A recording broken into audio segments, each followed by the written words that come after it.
is 94.1 San Antonio Sports Star. Sports Center. The Spurs dropped their second straight, falling to the Cleveland Cavaliers 113-101 last night. Wemby had 26 points and 14 boards in the loss, while Steph Castle added 15. They do return to action tomorrow night to kind of shake off the stink. They'll be in the Frost Bank Center when they take on the Knicks at 6 o'clock. In the NFL, Dallas Cowboys head coach Brian Schottenheimer reiterated on Monday that Dak Prescott and the rest of the starters are going to play on Sunday, despite already being eliminated. We'll see. We do have a college football doubleheader tonight that you can catch live on San Antonio Sports Star. It starts at 4 with the Music City Bowl as they host the Volunteers and the Fighting Illini. Followed immediately by the Alamo Bowl, where 16th-ranked USC takes on TCU, a game kicking off at 8. I'm Rob Thompson for 94.1 San Antonio Sports Star. From the studios of San Antonio Sports Star, reaching more sports fans than any station in South Texas. Welcome to the Morning Huddle with A.J. Hoffman and Rob Thompson. This is 94.1 San Antonio Sports Star. Good morning, everybody. How we doing? Welcome in. It's the Morning Huddle on 94.1 San Antonio Sports Star. I'm AJ, your old buddy. And then look over here to my left. Look who's here. Look who's here. Take one GD look. Take one hard stare at this. I don't know. Are the cameras on yet, Edwin? There we go. There we go. Now look at him. Yeah. Whoa. There he is. That'll That's wake Rob you up in the morning. Thompson. Good morning, sir. Hey, good morning, Robert. Morning all. Morning all. Carry on. I'll be here all week. That's a good-looking laptop you got there. Yeah, it is. It's crisp and clean. Nicer than what I'm accustomed to. Mine's sitting comfortably on my ironing board right into my back at my in the mudroom. Now, I've done this before. In my professional career, honestly, AJ, I've never done this. When did you realize? As when I pulled in to get in my back seat to grab my backpack, I realized at that moment that I didn't have it. Yeah, it happens. And it happens to the best of us. I had about an hour, and I had time to go back and forth. I probably could have gone and easily could have gone and come back, but that's not worth it. What the hell? It's not worth it. Most of the sports stuff's all above the neck anyway. It's all up here. Mine's like a steel trap. Yeah. So I got it all. A lot of people call you that, the steel trap. Steel trap for a lot of reasons. The steel trap. Reasons, yeah. Big day in San Antonio. Yeah, party time. The Alamo Bowl tonight. First of all, here's me being the old man. I don't like this being at nighttime. Like, what are we doing at nighttime? Why has it got to be at nighttime? Now it's because we built this fancy dome that has lights. It's 8 o'clock kickoff, which means I can't stay for the whole game, much less party afterward. Like, remember last year we went to the Alamo Bowl, we tailgated. It was a good time. Had some. That was only an hour earlier. It's not like a. No, it was not. Was it a day game? No, it wasn't a day game, was it? It was a day game. Yeah, it was a day game last year. I remember we went to that bar that's like on the other side of the tracks. Yeah, I do. That's right. It was an early kick. And then I don't know what's going on now, but it's for the USC types, for the Californians. Yeah, we walked around a little bit and tailgated with some people, and it was a good time. It was. So, and then we even after the game, we went and got some more beers. We were we made a day of it. Now on it's a Tuesday. I can't go out raging on a Tuesday night. I got to work tomorrow. So. I appreciate it's por la gente, man. It's for the people. That's what you're doing. You're solid. I, on the other hand, am going to sacrifice my body to the party, you are. To the party gods. I'm going to see what we can do tonight. You're built different. Well, held together with gauze pads and snot. Yeah, the old me could have done that. Morning show me, I can't keep up with that. We'll see what happens. I was telling Famous James that tomorrow could be a goat rope. Yeah, could be a goat rope. No worse than most Mondays, if you know what I mean. Just don't wake up with the flu. That liquid poisoning. I wonder how many USC fans are in town. I don't know. I had my wife's family in town yesterday. Were down. You saw the river. We were on the Riverwalk. There was crimson and whatever they are. There was more purple than there was the crimson. So what is it? Is it crimson or is it garnet and garnet. gold? It's garnet and gold. That's what they call it. There it is. Yeah. There was a lot more TCU love than there was USC love, at least yesterday. The year that UCLA came, I think they played Kansas State, and UCLA brought, I think, 12 people. Sounds about right. Nobody. And they rolled in and whooped Kansas State's ass. There were like 12 people in one corner of the arena. And I'm sure there was a bunch of Kansas State fans. The whole all place was excited. purple. The whole place was a home game. And got dog stomped. UCLA, I think, came from behind and beat them. And the good thing was, Kansas State folks, I don't know what's going on in Manhattan and the greater Kansas area. Nothing, I assume. Yeah. Those guys came to San Antonio State a week. They were here from get-go and didn't leave for 4 or 5 more days. They didn't want to go back home to that flat, snow-covered Kansas land. Last year it was a weird crowd because there was the obvious black and gold versus blue and white split of Colorado and BYU, but it was interesting because every BYU fan was pasty white and every Colorado fan was African American. Yes. And there's not that many black people in Colorado that would like that, and I know there's not that many black people in San Antonio. Like it was a surprise to see so many brothers in Colorado gear. I think there are a lot of T-shirt fans. Deion's brought a culture to the black man that didn't exist in Colorado football before. I can assure you of that as someone who's attended games at Colorado. I don't know that there will be a cultural split here. But I got a feeling. Well, at least both sides will drink. Those BYU types didn't taste. Oh yeah, the alcohol didn't touch thine lips. The soda bars though were booming. Well, they couldn't even. No, they weren't. I mean, what they can't even. Not even any caffeine. They were drinking Tab. No caffeine, no sugar.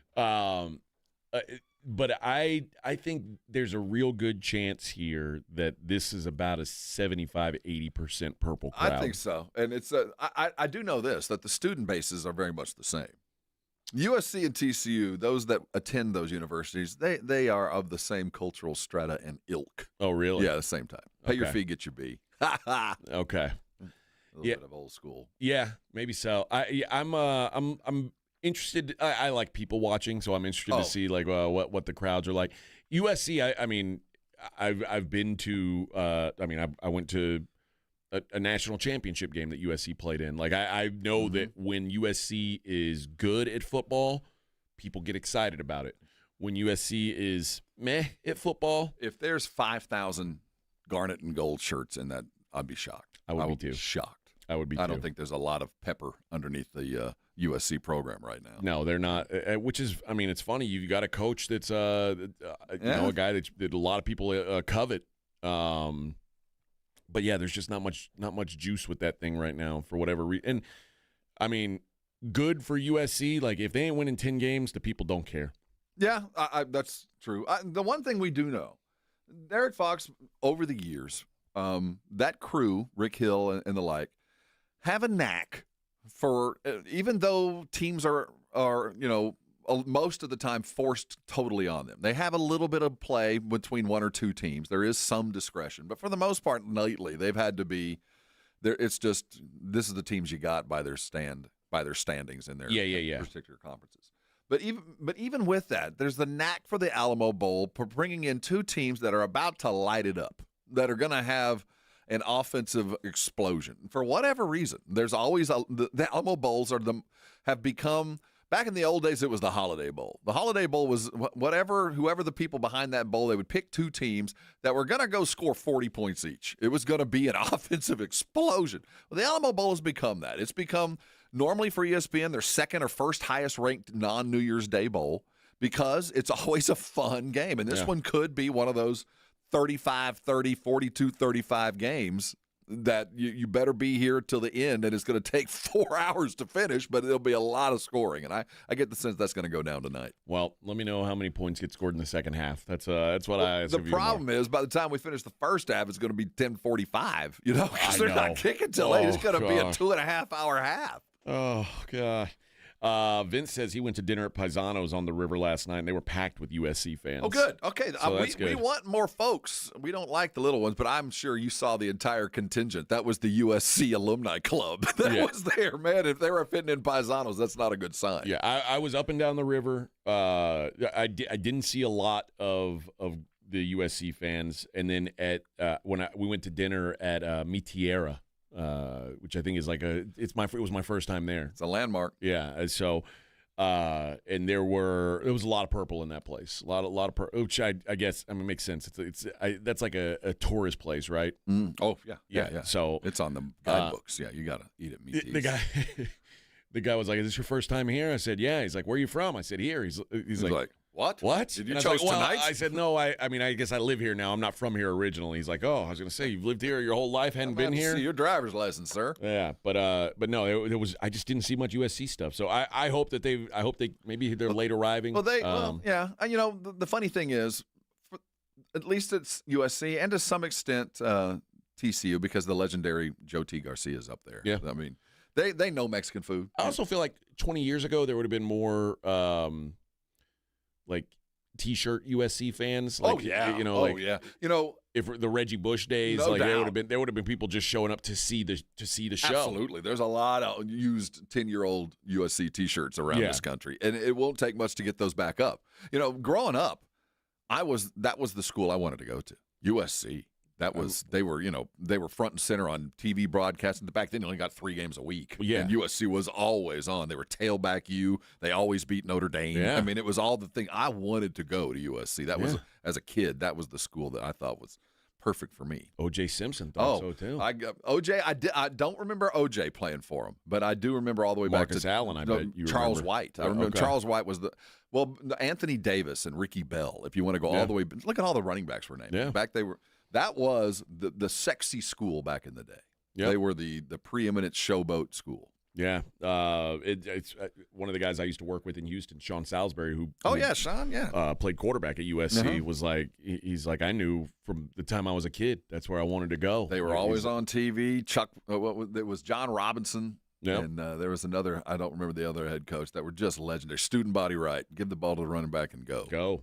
And, it doesn't have that same kick right now. But the good color scheme, though, one of the best. Yeah. I always appreciate good that. shtick. They've got the sweater-clad cheerleaders. The cheerleaders in was sweaters. Always one of the key reasons why USC was a fan favorite. Mascot. He's going to have a hard time sticking the sword in the ground in the Alamo Bowl tonight. I think that might be the Alamo Dome. That may be difficult to get through that layer. Bring it. See what you can do, Trojan. I wonder if he'll have like one of those swords that when you stab it, like it's got the fake stab. Yeah, it's into some styrofoam. Yeah, I bet that's what it is. Yeah, he's gonna look real cool, and I'm gonna call him out. Be like, hey, that's not a real sword. You couldn't kill anybody with that sword. I wonder when the last time USC played in the state of Texas was. It's been a minute.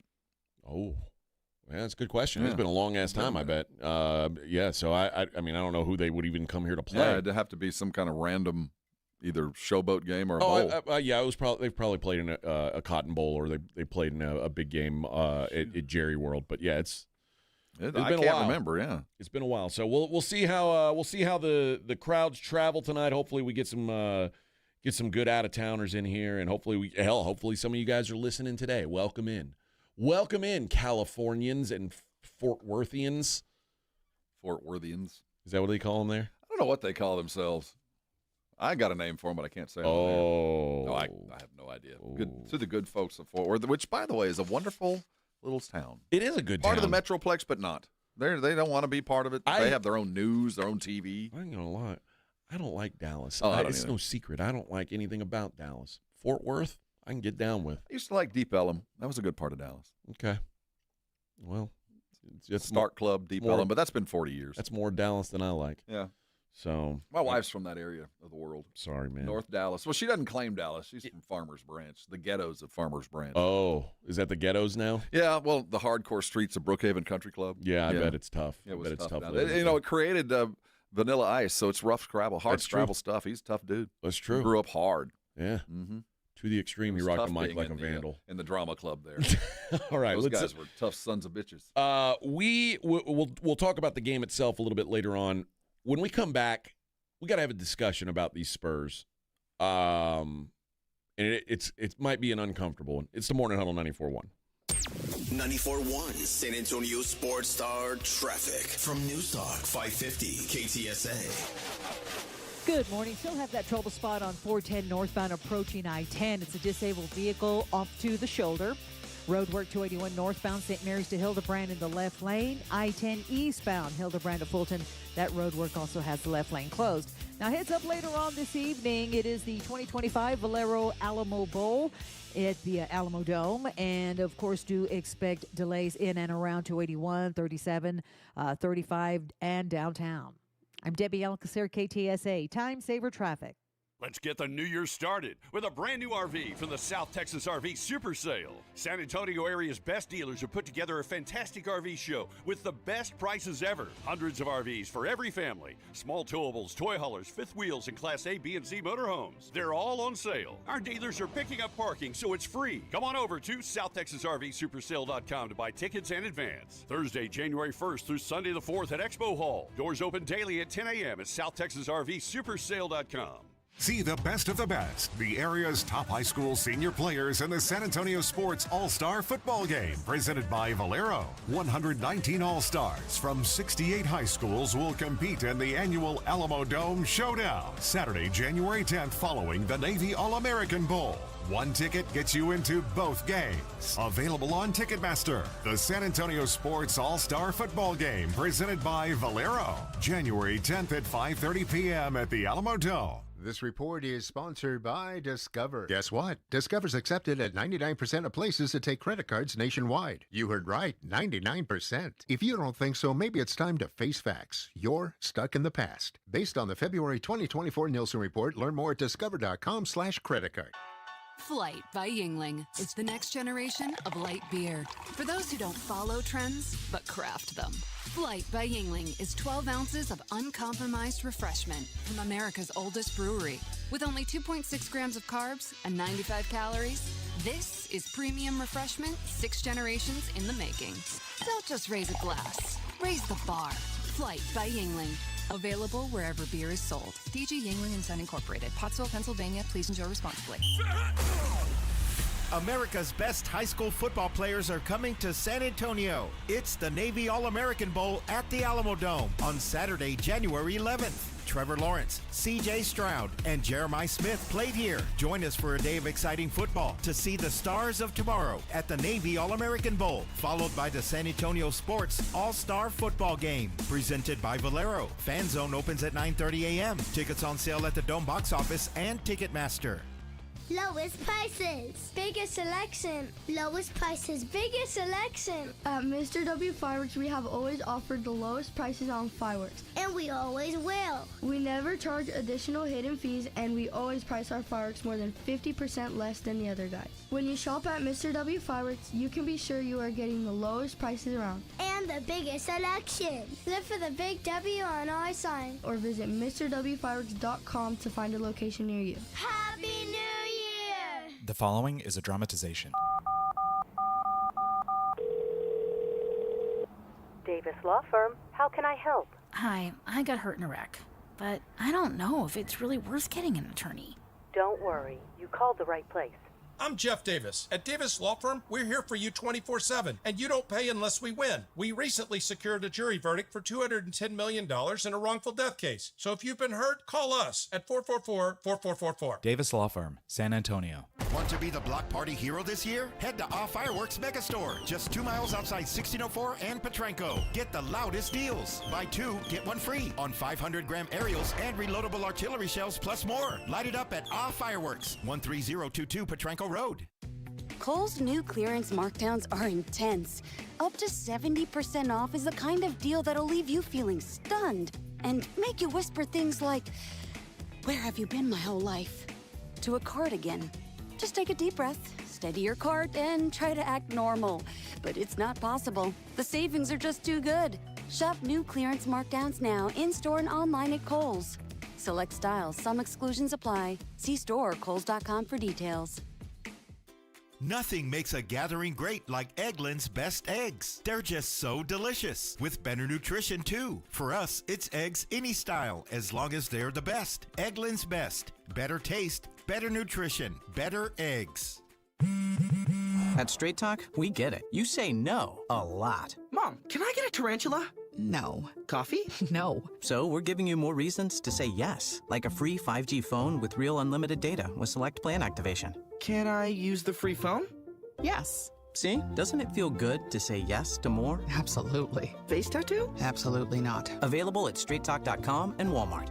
Taxes and fees apply. In-store activation of Gold Unlimited plan or higher required. For network management practices, visit straighttalk.com. Whether it's day or night, hot flashes due to menopause can be unpredictable. That's why there's Veoza, a prescription treatment proven to reduce the number and severity of hot flashes day and night that can start working in as early as 1 week. Based on clinical studies measuring efficacy at 4 and 12 weeks, individual results may vary. Talk to your healthcare provider about what this may mean for you. For moderate to severe vasomotor symptoms or hot flashes and night sweats due to menopause, Veoza can cause serious side effects, including liver problems. Your doctor will do blood tests before and during treatment. Stop Veoza and call your doctor if you have symptoms of liver problems, such as feeling more tired than usual, decreased appetite, nausea, vomiting, itching, yellowing of the eyes or skin, pale stool, dark urine, or stomach pain. Don't use Veoza if you have cirrhosis, severe kidney problems, kidney failure, or take CYP1A2 inhibitors. Ask your doctor about Veoza. To learn more, call 1-866-239-1637 or go to Veoza.com. That's VEOZAH.com. My name is Whitney Allen. I am a widow. My husband, Ryan, died. We never thought in a million years we'd have to use life insurance. The unexpected happened. With Ethos, it is so fast and easy. It's 100% online. You can get a quote in seconds, apply in minutes, and get same-day coverage. No medical exams, and you can get up to $3 million worth of coverage through Ethos. Get your free quote at ethos.com/game. That's ETHOS.com/game. Time spent on application may vary. Online health questions required. You're listening to the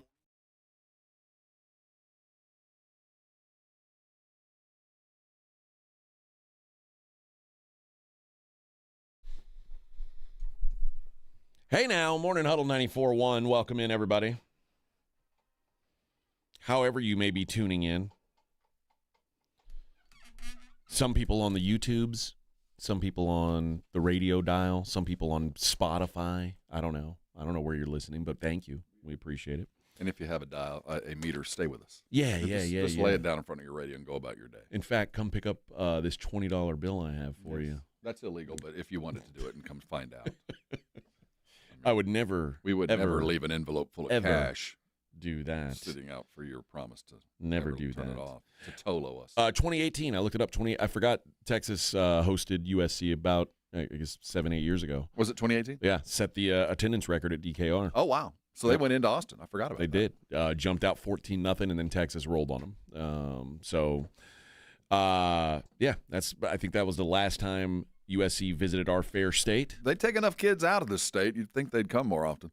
Yeah, you would think so. But I guess they're, you know what? They're probably doing just fine, whatever they're doing.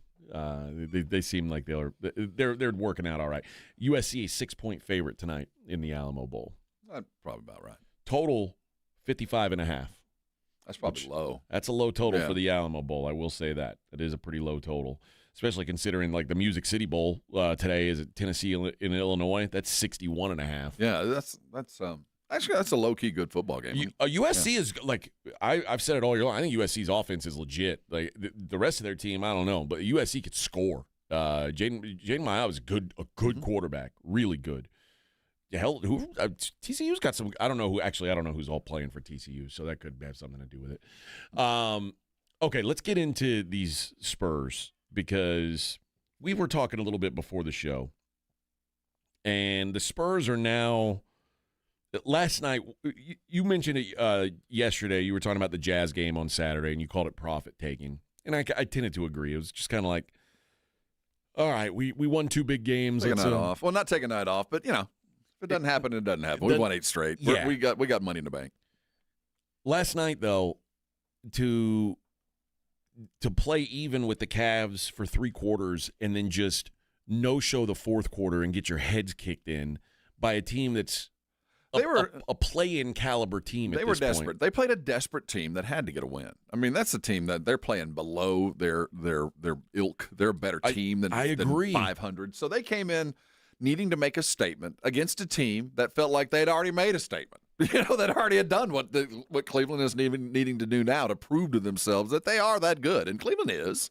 They're better than their record shows. We know they're going to be fighting for deeper into the playoffs than a 500 basketball team. And by the time the season's done, that roster is good enough to be a top 5 team in the East and probably have 4 or 5 games above 500. That's probably where I see them coming. I mean, they're not a great team, but they're a good team. And they needed it last night, and they were relatively healthy. And the Spurs, in the first quarter, I think thought, well, we're playing average and we're beating them. I mean, they would get it up to 8, clowning around, and they'd put it together for a couple of solid possessions where they did exactly what were on time, on target, hit the shot, and did everything right. And then they'd jack around and let them get close, and then they'd do everything right, and then they'd pull ahead, and finally there was nothing left in the tank. You let them come back over and over and over, and you were able to pull away, hit a couple of key shots, and do what your team was capable of. And then you quit. And then a weird substitution or a dumb turnover. Before you know it, you're down by 6 and you can't play with your food anymore. Now it counts. The last 5 minutes of an NBA game is really the game. Yeah. If you're within 10, that's the game. Everybody paces themselves for that. And you got outmanned, outbodied, and beaten. I mean, they embarrassed you at home.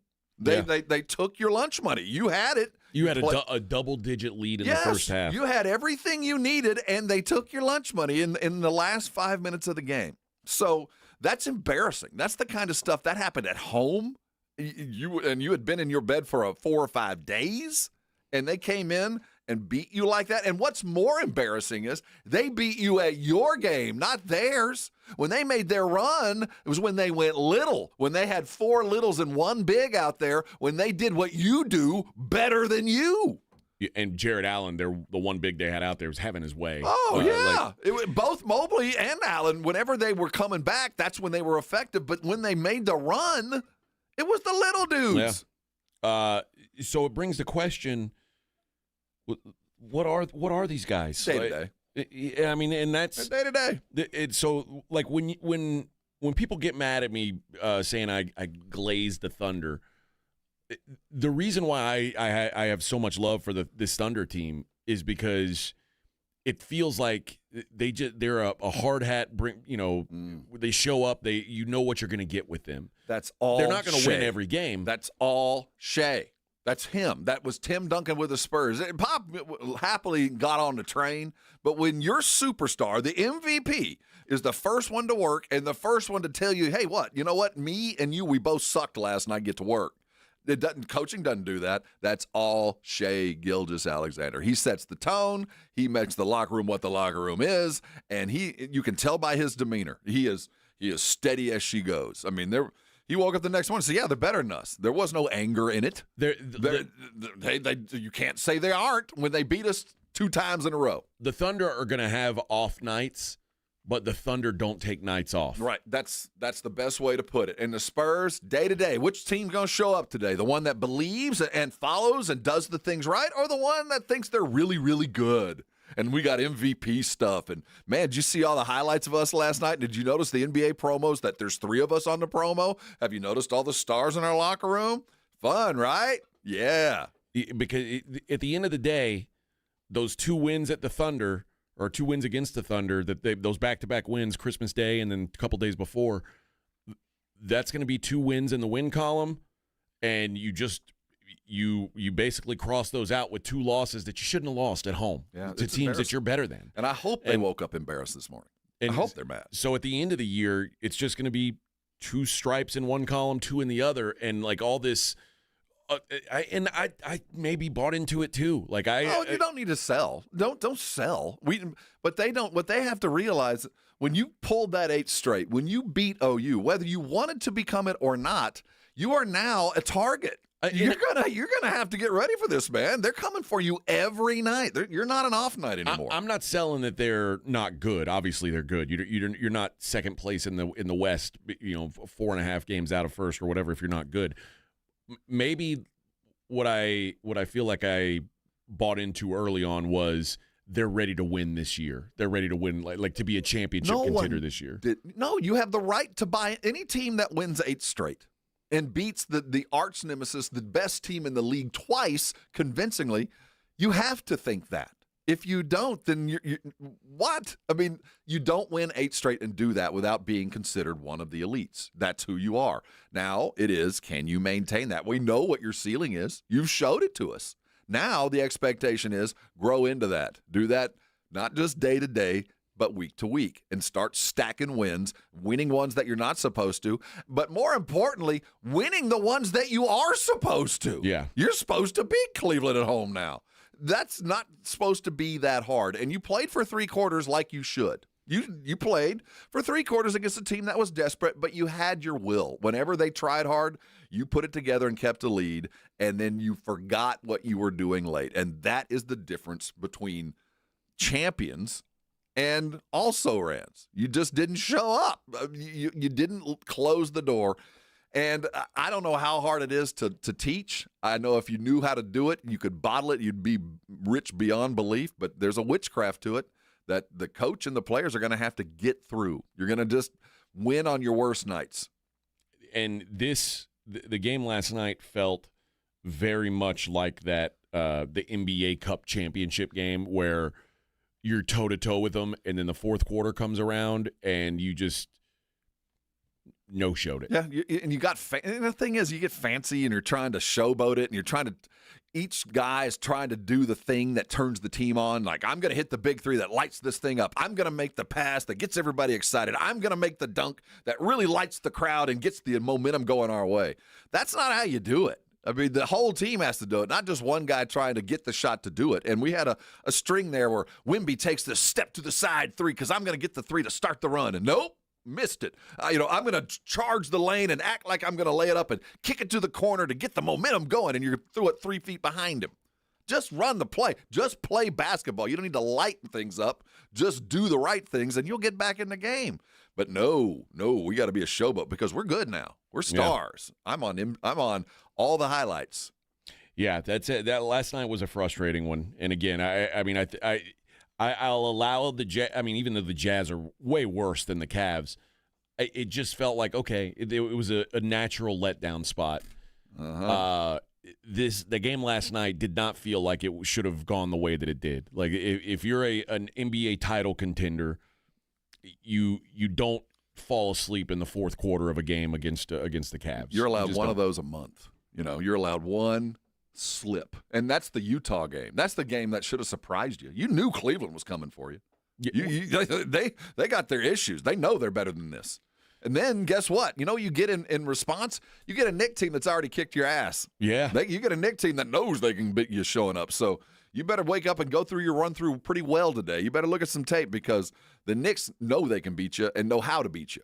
Yeah. And if you follow up that Christmas Day in Oklahoma City with 3 straight home losses, you get swept on your homestand. You become a joke. Especially right before you go into a stretch where you're playing almost all road games for what, 3 weeks? We lose them in February. They're gone. Yeah. So this is it was bad timing last night to show up the way that they did. And as the show goes on, there's the little things. Mitch, there's some things that I think he's kind of allowing to happen that, I'm so used to Pop a couple after one mistake you got pulled. Mitch is more like 2 mistakes and you'll figure it out. Maybe you'll get it right. Yeah. 3 turnovers in a row. Somebody got to pay the price. You don't just get to stay on the court. Well, let's talk about the personnel a little bit on the other side. Morning Huddle 94.1.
Handed down silver and blue jerseys. We come together for America's team every time they take the field. So let's share a round of Jim Beam and lemonade on game day together because people are good for you, especially for us in Cowboys country. Presented by Jim Beam, bringing fans together across Cowboys country. 40% alcohol by volume. Copyright 2024 James B. Beam Distilling Company, Claremont, Kentucky. Drink smart.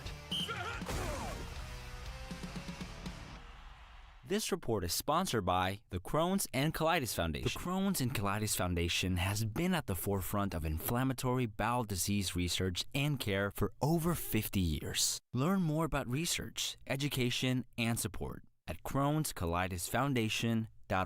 Awesome Tickets is your personal ticket broker. Big games, big concerts, big events. Need tickets? Stay local and call Awesome Tickets. Stop paying all those crazy fees on ticket apps. Awesome Tickets has your tickets for all the sports, concerts, any city, any event. Avoid the ticket app fees. Since 1994, Awesome Tickets is local and veteran owned. You deserve Awesome Tickets. Call 210-226-5136 or online at awesometix.com. That's awesometix.com.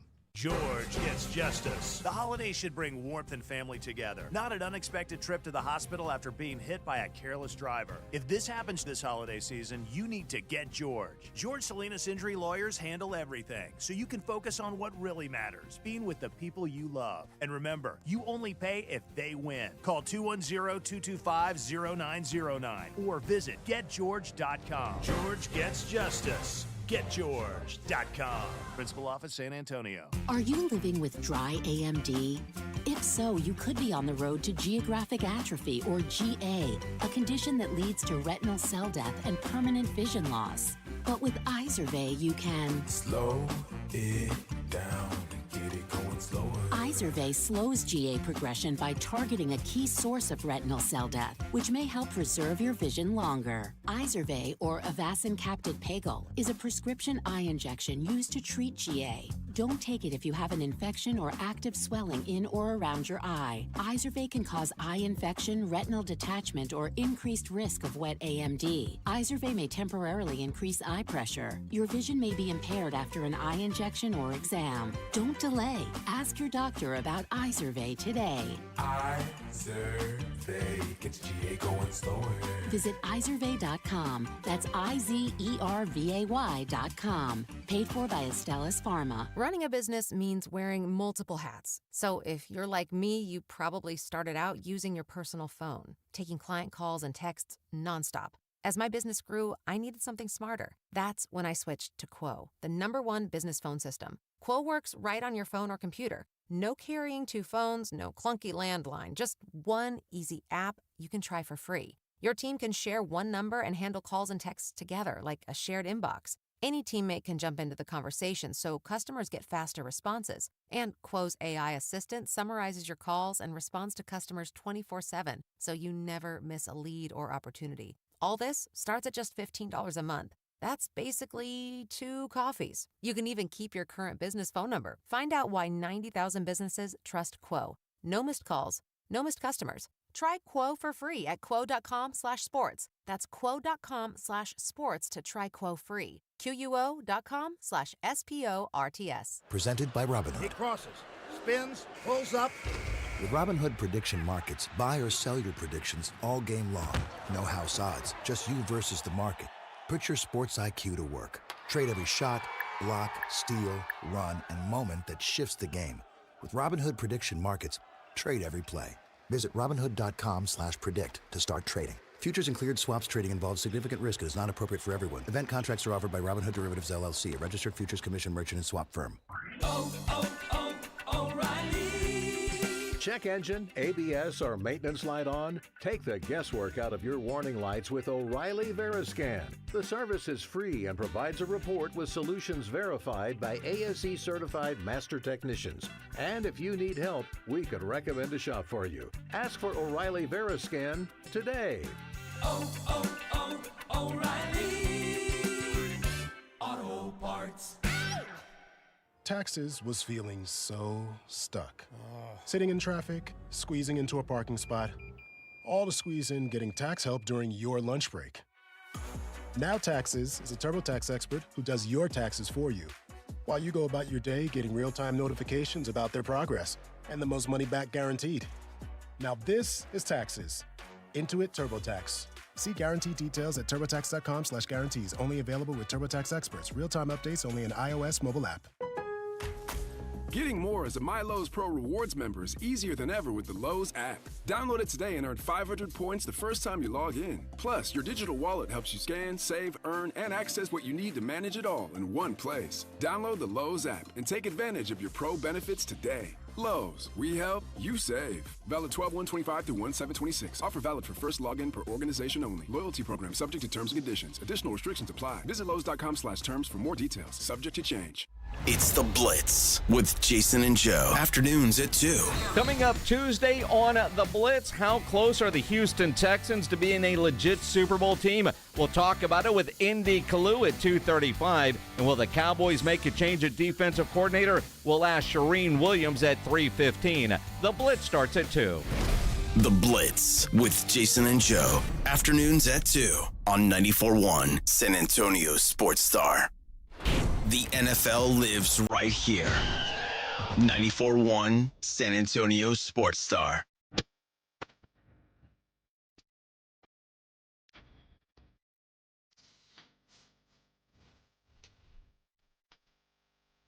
What is this song, Edwin? I have no idea. I was going to say. This sounds like a... It's called Banged Up and Bruised. This sounds like if I were a pro wrestler, I would come out to this. This would be your walkout music? Yeah. You're a closer? Not only a pro wrestler. Oh, this would be a pro wrestler walk. What would be your closer music? Shake my muscles. What would you, if you're a closer coming out on the golf cart? Oh, I don't know. The rolling baseball cap. I'd have to think about that. Yeah, that's too difficult of a question for you to just that get me on matters, the spot. man. Yeah, you can't just come out with some poser song. I don't know. Pantera Walk would be a good one. But then maybe I'd get in my head, like, am I going to walk this guy? I don't know. Yeah, that might be. I don't know. I want nothing to do with dinger or walk. There's certain songs I can't walk out to. All right. Let's talk about the rotation a bit. I said this to you before the show started. It's tough because I understand why Champagnie gets as many minutes as he does. He is one of the few guys on this team that is like a real grinder defensively. Mm-hmm. I see. He's a solid rebounder. I see his value on one end of the floor. I want him to never shoot the ball again. And I know I know you like to say you got to at least show it. You got to be a threat, yeah. Well, dude, if you never make it, where's the threat? I know, but you got to be a threat. This guy, I don't want him to shoot threes ever again. And quite frankly, this is a really, really bad three-point shooting team. Yeah, I'm not mad at Champagnie. I'm just mad that he's in a position he's in. You know, he knows he's in that. He's better than he was, but he's never going to be what is required. You know, he's going to get better, and he's always going to fill a gap, and he's really good at some things. But there's a reason why Sohan's not playing, and eventually there's going to be the reason you don't play. Is at some point you got to be a threat. And the moment we realize that you're not, and it's 5-on-4 defense to offense, then you are a detriment. You're a minus, and you can't be that on a good team. I'll be honest. The thing that I like more about Sohan than Champagnie is at least Sohan doesn't think he can shoot. I know, but even with that, you're playing 5-on-4. I'd rather you not. I'd rather you be like, right. Oh, I don't want to shoot. I'll find like him. It's like he gets that ball. He thinks, man, I'm Steph Curry, and I promise you are not Steph Curry. And that's not his fault. He is under orders to take those shots. Trust me, he is. And the reaction. And if you're going to do that, there's offensive rebounding required, and we're not a very good offensive rebounding team. And when you play a team like Cleveland last night specifically, who comes in and you think, well, they can roll a front line out of about 30 feet, or about 24 feet. They can really put four dudes out there that are big. They can go at us in ways that we really can't. Or if we do try to match body for body and size, we're going to go into places with guys we're not accustomed playing together. And they didn't beat us that way. They didn't beat us on the front lines. They beat us with effective ball handling, and they didn't turn the ball over. They beat us small ball, kicking the ball, getting open shots. We didn't defend the edge very well. they beat us doing things that we're good at. That's the thing that bothered me more than anything else is they ran and got us. They ran by us in our own gym. It felt weird to me that maybe I just misunderstood when they brought on Kelly Olynyk. I misunderstood what his role was going to be. I thought he would have one. Well, it's still early, and we still don't have a defined rotation. We're half the season in, just about, and we still haven't been fully healthy. We brought Wemby off the bench again, so we still don't have a defined rotation. We do know that Olynyk's never going to play a huge role. His job's in practice. His job is to beat the crap out of Wemby whenever they can have a physical practice. That's really what it is. It's his job to show what the other team is going to try to do to you tonight. That's his job, and that's a worthy job to have. And there's always going to be those guys. But what I'm afraid of is Kornet has played very well, but Olynyk does offer something that Kornet doesn't, and that's a little bit more of a spread. Olynyk can hit a 14-foot jump shot and can pass to the paint. He can do that, and that's not really Kornet's game. So, when Olynyk is required, I hope he's ready for it. But I don't know what's going to get him on the court, because it doesn't seem to be what we want to do offensively. Just his game isn't what we want, but his game is what we need in practice. Yeah. It sucks. I also 17 minutes for Dylan Harper. Listen, I understand that you don't want to have all kids on the floor at the same time. Dylan Harper is already today a much better basketball player than Devin Vassell. Well, he can't shoot the way Devin can. Well, Devin hit a couple of threes that were spot on perfect. I don't understand. Devin hit 1 of 6 from 3. The one that he hit was spot on. It was that moving high one in the third. I wasn't mad that he wasn't on the court because there was a little bit of me ball when he was in there, and that's another thing that is a product of this multiple lineup thing is we've got a bunch of jacks of all trades but no masters of none. And Wemby is not to the point where when we have to have a basket, when we have to go get one and control the clock and take 20 seconds off and really kind of get things back in our side of the momentum chart, we don't have that guy yet. It's not Wemby isn't the guaranteed bucket. Our guarantee now is ball on the perimeter, drive, kick, or hope you get fouled. And that's a good thing to have 90% of the time. But when you have to have it, that's where superstars are made.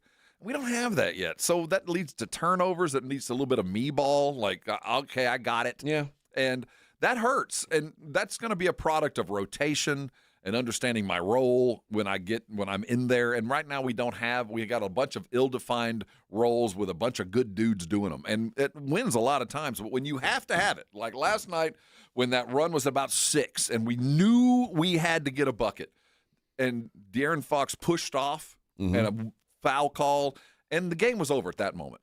At that moment we knew we can't go back and just throw it to Wemby and get a bucket. We got to do stuff. And that's hard to when you got 4 or 5 me guys trying to turn things. And I'm not mad at it. That's when you got a bunch of good players. You just got to learn your role, and we don't have that yet. Now, I think that Dylan Harper needs more of a role, not less of a role. And I think it'll grow, but at the expense of what, though? If he's in, who's out? Like I said, I think Devin is – I'm not saying – For a team that doesn't shoot well, he is a legitimate threat. Even though it won for 6, I get it. You're right, but the best guy on our team is De'Aaron Fox, the other point guard. And when it comes down to it, he's not going to win that point battle. If ideally he's on the court with Steph Castle, and we've got all 3 of them running and gunning, and when that happens, we win. But that didn't happen last night. No. I don't know. All right, let's take a break. We'll wrap up this conversation on the other side. It is the Morning Huddle 94.1. The following is a dramatization. Davis Law Firm, how can I help? Hi, I got hurt in a wreck, but I don't know if it's really worth getting an attorney. Don't worry, you called the right place. I'm Jeff Davis. At Davis Law Firm, we're here for you 24/7, and you don't pay unless we win. We recently secured a jury verdict for $210 million in a wrongful death case. So if you've been hurt, call us at 444-4444. Davis Law Firm, San Antonio. Kohl's new clearance markdowns are intense. Up to 70% off is the kind of deal that'll leave you feeling stunned and make you whisper things like, "Where have you been my whole life?" to a cardigan. Just take a deep breath, steady your cart, and try to act normal. But it's not possible. The savings are just too good. Shop new clearance markdowns now in-store and online at Kohl's. Select styles, some exclusions apply. See store or kohls.com for details. By texting 24700, you agree to receive recurring automated marketing messages from J. Crew Factory. Message and data rates may apply. No purchase required. Terms apply. Available at jcrew.com. Need last-minute gifts? J.Crew Factory has got you covered. Enjoy up to 60% off store-wide and shop cozy matching pajamas, toasty sweaters, amazing outerwear, festive accessories, and so much more. Get in the spirit at J.Crew Factory, where you'll score our exclusive collection of classic styles for the whole family at prices that can't be beat. And today, save even more. Just text GIFTING to 24700 to receive an extra $25 off your purchase of $75 or more at your nearest J. Crew Factory store. Visit jcrewfactory.com to find your nearest San Antonio area store today. But first, get an extra $25 off your purchase of $75 or more when you text GIFTING to 24700. Text GIFTING to 24700 to get your $25 off coupon. That's GIFTING to 24700. See a store associate for details. Light up your outdoor party with Mr. W Fireworks. We always have the lowest prices around. That's right. Our prices are always more than 50% lower than the other guys. And we never charge any hidden fees. Look for the big W on our sign and find us online at MrWFireworks.com. When you shop at Mr. W, you can be sure you are getting the lowest prices on fireworks around. And the biggest selection. Don't overpay for your fireworks ever again. From our family to yours. Happy New Year! My name is Whitney Allen. I am a widow. My husband Ryan died. We never thought in a million years we'd have to use life insurance. The unexpected happened. With Ethos, it is so fast and easy. It's 100% online. You can get a quote in seconds, apply in minutes, and get same-day coverage. No medical exams, and you can get up to $3 million worth of coverage through Ethos. Get your free quote at ethos.com/game. That's ethos.com/game. Time spent on application may vary. Online health questions required. Hear that? That's what having fewer hot flashes and night sweats can sound like. Veoza is the #1 prescribed hormone-free treatment FDA approved for moderate to severe vasomotor symptoms, also known as hot flashes and night sweats, due to menopause. Veoza can cause serious side effects, including liver problems. Your doctor will do blood tests before and during treatment. Stop Veoza and call your doctor if you have symptoms of liver problems, such as feeling more tired than usual, decreased appetite, nausea, vomiting, itching, yellowing of the eyes or skin, pale stool, dark urine, or stomach pain. Don't use Veoza if you have cirrhosis, severe kidney problems, kidney failure, or take CYP1A2 inhibitors. Ask your doctor about Veoza. To learn more, call 1-866-239-1637 or go to Veoza.com. That's VEOZAH.com. Hey, nice savings balance. Well done. Thanks. What you saving for? New car? Nah, it's to pay thousands in fines and court costs after I got pulled over for drinking and driving. Oh, wow. Yeah, you better keep saving.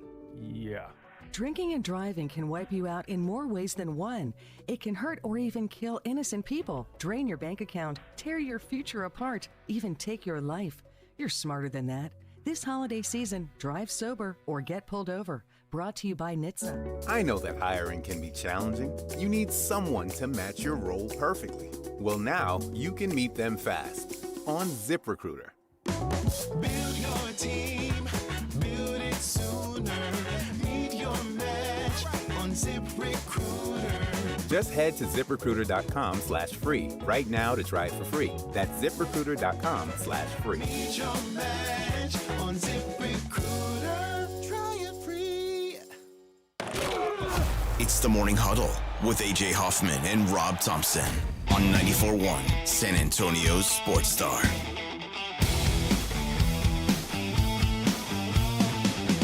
I've basically killed the clock already. I'm supposed to be going to break like 10 right seconds. now. Hurry. We're almost done. Hurry. So to wrap up this Spurs conversation, I'm not jumping off board. I think it'd be silly to do that. But I am. Oh, jump off. No, I'm tempering my expectations. Give up. Don't temper. This is growing pains. Yeah. They're the third best team in the West on their best day. On their worst day, they're 15th in the league. Better than it used to be. It is. Yeah, that's the thing. Like, it's all growth, relative. Man. It is all relative, and like it's hard for me to separate where they're at in the standings from my expectations for them. Well, that's that's a good thing, man. Yeah. That pressure has its privileges, and this one of it is you got to go under some pressure to get the privilege. Like, I look at it, and I don't know why in the NFL it's so easy for me to do that. And like, I look at the Patriots, who have 13 wins, and they've beat one team with a winning record all season long, and I go, oh, the Patriots, their records is great, but they're not that good. Whereas the Spurs, I see, oh, they're the second best team in the West. Which would you rather have? A team that has beaten good teams but lost to bad, or a team that has only beaten bad teams? Which would you prefer? I mean, I want to see that you can, on your best day, be, you can beat the best in the world. Speaking as a team that was an overrated football team for 11 games, I'd rather be the team that's been tested. I know what you can do on your worst day. All right. We got to talk some football on the other side of this thing. Rams last night. Morning Huddle 94.1.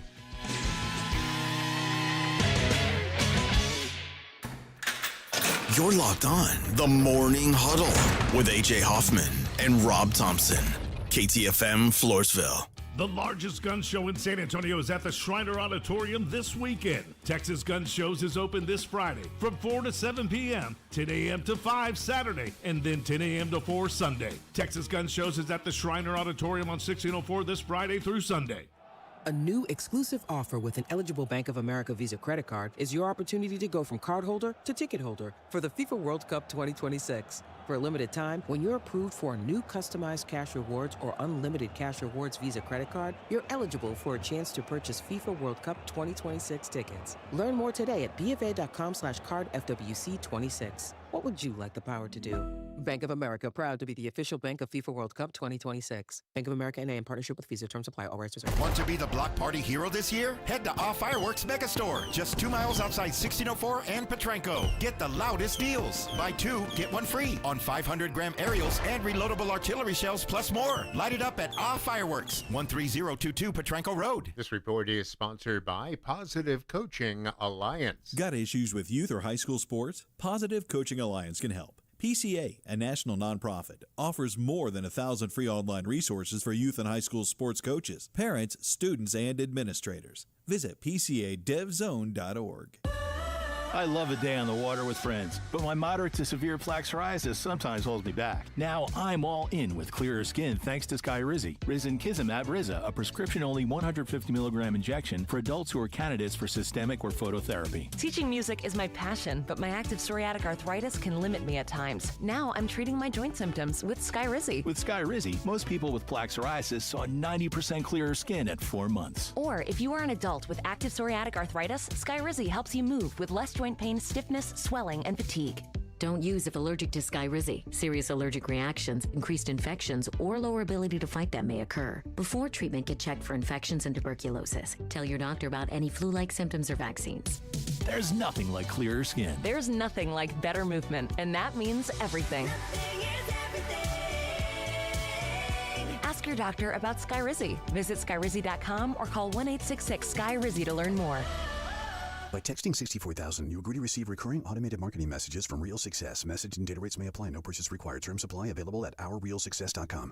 Do you want to learn how to make money flipping houses and acquiring rental properties right here in San Antonio without using your own money? You'll learn to flip houses and secure rental properties in your spare time to get on track towards real wealth building. We're offering a handful of motivated individuals the opportunity to attend our workshop right here in San Antonio for free. That's right, we'll give you 2 free tickets when you text INVEST to 64,000. San Antonio is the perfect market to flip houses and build rental income. Don't miss this opportunity. Come to a complimentary live 2-hour workshop next week right here in San Antonio and learn how to start making money flipping homes and building long-term wealth with rental properties. To get 2 free tickets, text INVEST to 64,000. Text in the next 10 minutes and registrants will also receive a free copy of our Funding for Deals guide. Text INVEST to 64,000 for 2 complimentary tickets. Text INVEST to 64,000. George gets justice. After an accident, a lot of people think they can't afford a lawyer.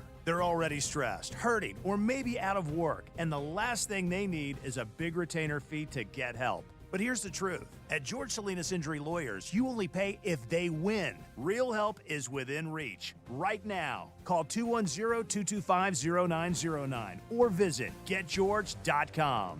George gets justice. GetGeorge.com. Principal Office, San Antonio. 2 hours ago, Kyle arrived at the bar. Hey, what's everyone drinking?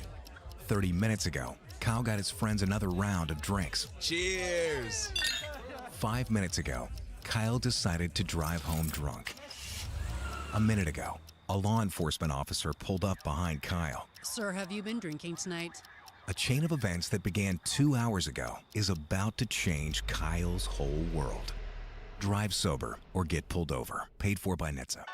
Flight by Yingling. It's the next generation of light beer. For those who don't follow trends, but craft them. Flight by Yingling is 12 ounces of uncompromised refreshment from America's oldest brewery. With only 2.6 grams of carbs and 95 calories, this is premium refreshment 6 generations in the making. Don't just raise a glass, raise the bar. Flight by Yingling. Available wherever beer is sold. DG Yingling & Son Incorporated, Pottsville, Pennsylvania. Please enjoy responsibly. You know the Roo Pub is proven to be the best place to watch games with those 3 massive 170-inch screens and TVs all around. All the games, all the fights, and when you show up at the Roo Pub, show up hungry. The food is fantastic. Open daily at 11. Great for lunch, great for dinner, great for late at night, and the best place to watch a game. Just down from the big blind, right next to the Angry Elephant. The Roo Pub, 281 in Redland Road. We'll see you at the Roo. 94.1 San Antonio Sports Star traffic from News Talk 550 KTSA. Good morning. Your commute starting to fill in a little bit. A new trouble spot on 410 eastbound at Broadway. A stall that they moved off to the shoulder. 1604 southbound at Shanefield. That stall has the right shoulder blocked. Another stall at 410 northbound approaching I-10, right shoulder. And I-10 eastbound Hildebrand to Fulton. That's some ongoing road work in the left lane. Also keep in mind, later on this evening, 2025 Valero Alamo Bowl. So expect delays in and around 281, 37, and 35 downtown. I'm Debbie Alcacer, KTSA Time Saver Traffic. San Antonio Sports Center. The Spurs dropped their second straight, falling to the Cleveland Cavaliers 113-101 last night. Wemby had 26 points and 14 boards in the loss, while Steph Castle added 15. They do return to action tomorrow night to kind of shake off the stink. They'll be in the Frost Bank Center when they take on the Knicks at 6 o'clock. In the NFL, Dallas Cowboys head coach Brian Schottenheimer reiterated on Monday that Dak Prescott and the rest of the starters are going to play on Sunday, despite already being eliminated. We'll see. We do have a college football doubleheader tonight that you can catch live on San Antonio Sports Star. It starts at 4 with the Music City Bowl as they host the Volunteers and the Fighting Illini. Followed immediately by the Alamo Bowl, where 16th-ranked USC takes on TCU, a game kicking off at 8. I'm Rob Thompson for 94.1 San Antonio Sports Star. Sports Center is brought to you by Buyers Barricades, the Texas Authority in Barricade Rental. BuyersBarricades.com. From the studios of San Antonio Sports Star, reaching more sports fans than any station in South Texas. Welcome to the Morning Huddle with AJ Hoffman and Rob Thompson. This is 94.1 San Antonio Sports Star. Hey, 7:04 on the Morning Huddle, 94.1 San Antonio Sports Star. The Atlanta Falcons. I hate the Falcons. The still playing for a share of the NFC South title, Atlanta Falcons. Can't go to the playoffs, but could spoil things for Baker and the Bucks. So they can't get in. They can't get in. Oh, I thought they could still get in with a win. No, but they can create a 3-way tie that would force the Panthers in. Oh, okay. So they can't they can make it a 3-way tie for the division title. I was kind of hoping after that they had a shot. No, that they could be like Rudy. Make it in. No, not like that. First of all, let me start by saying Bijan Robinson was fantastic. This guy is incredible. 9 yards per carry. Are you kidding me? 9 yards per carry. And everybody knew he was getting the ball. It wasn't like it was a shock. He broke one for 93 yards. Like, the Rams went for it on fourth down at the 7-yard line. Didn't get it. And it was like 4th and 1. And didn't get it. And then the very first play, he's gone. Well, I was going back and forth. And it happened so fast. I mean, was it 0-0 or was that the 14-7 score? What was that? What score was that? That made it 14-0, yeah. 14-0. Because the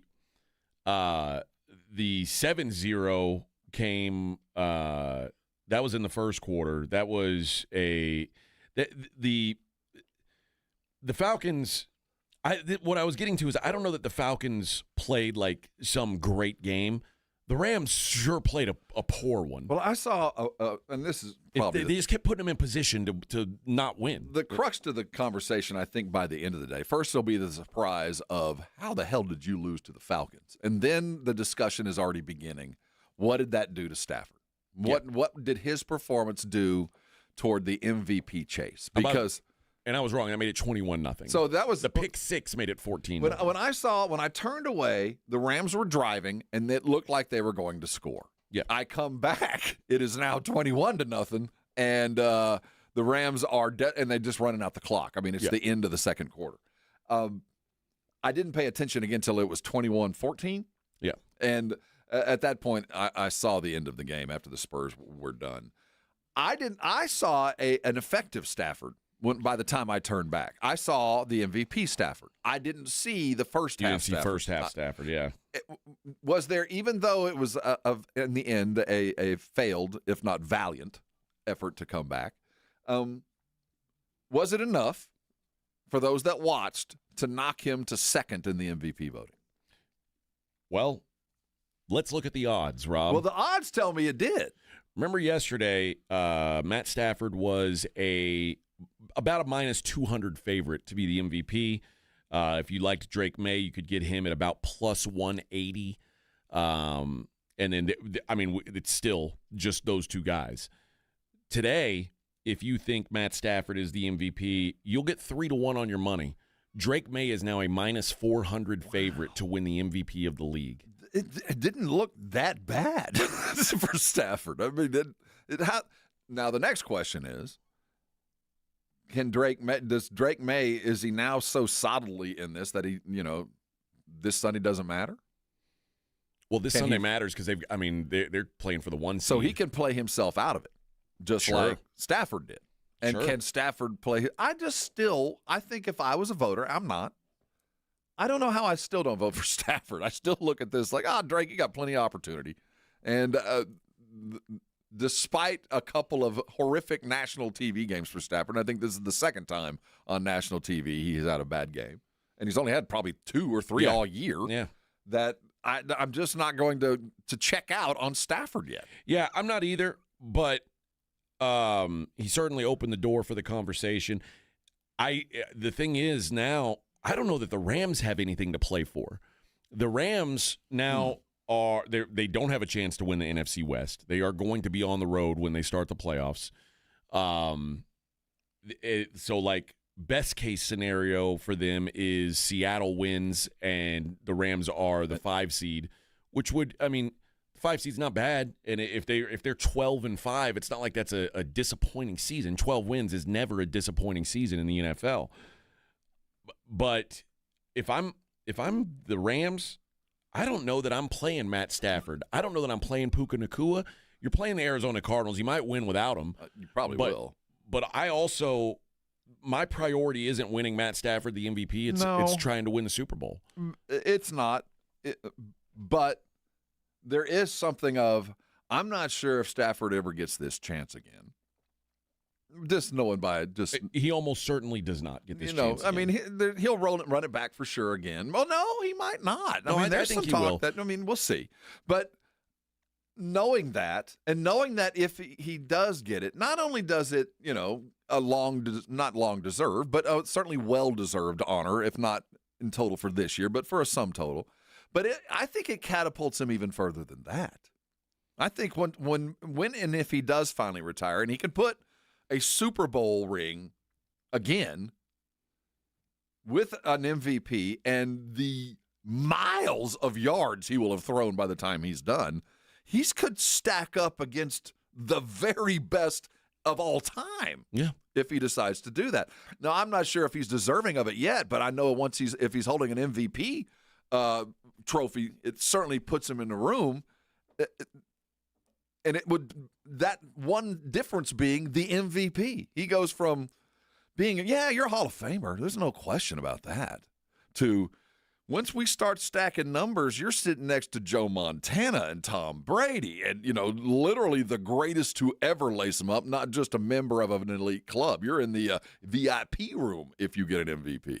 Yeah, no, I agree with that. Now, I mean, this is Aaron Rodgers, a guy who's got several MVP awards. That's another guy that is in that room as well. Suddenly, you're there. But if Matt Stafford wins a second Super Bowl, that's more important. He passes Aaron Rodgers on the all-time list. MVP or not. Well, I agree. But if he doesn't get MVP, the Super Bowl is the next separator. And at that point, then Stafford becomes something very different. He becomes a legend. Yeah. I am just to bring it back to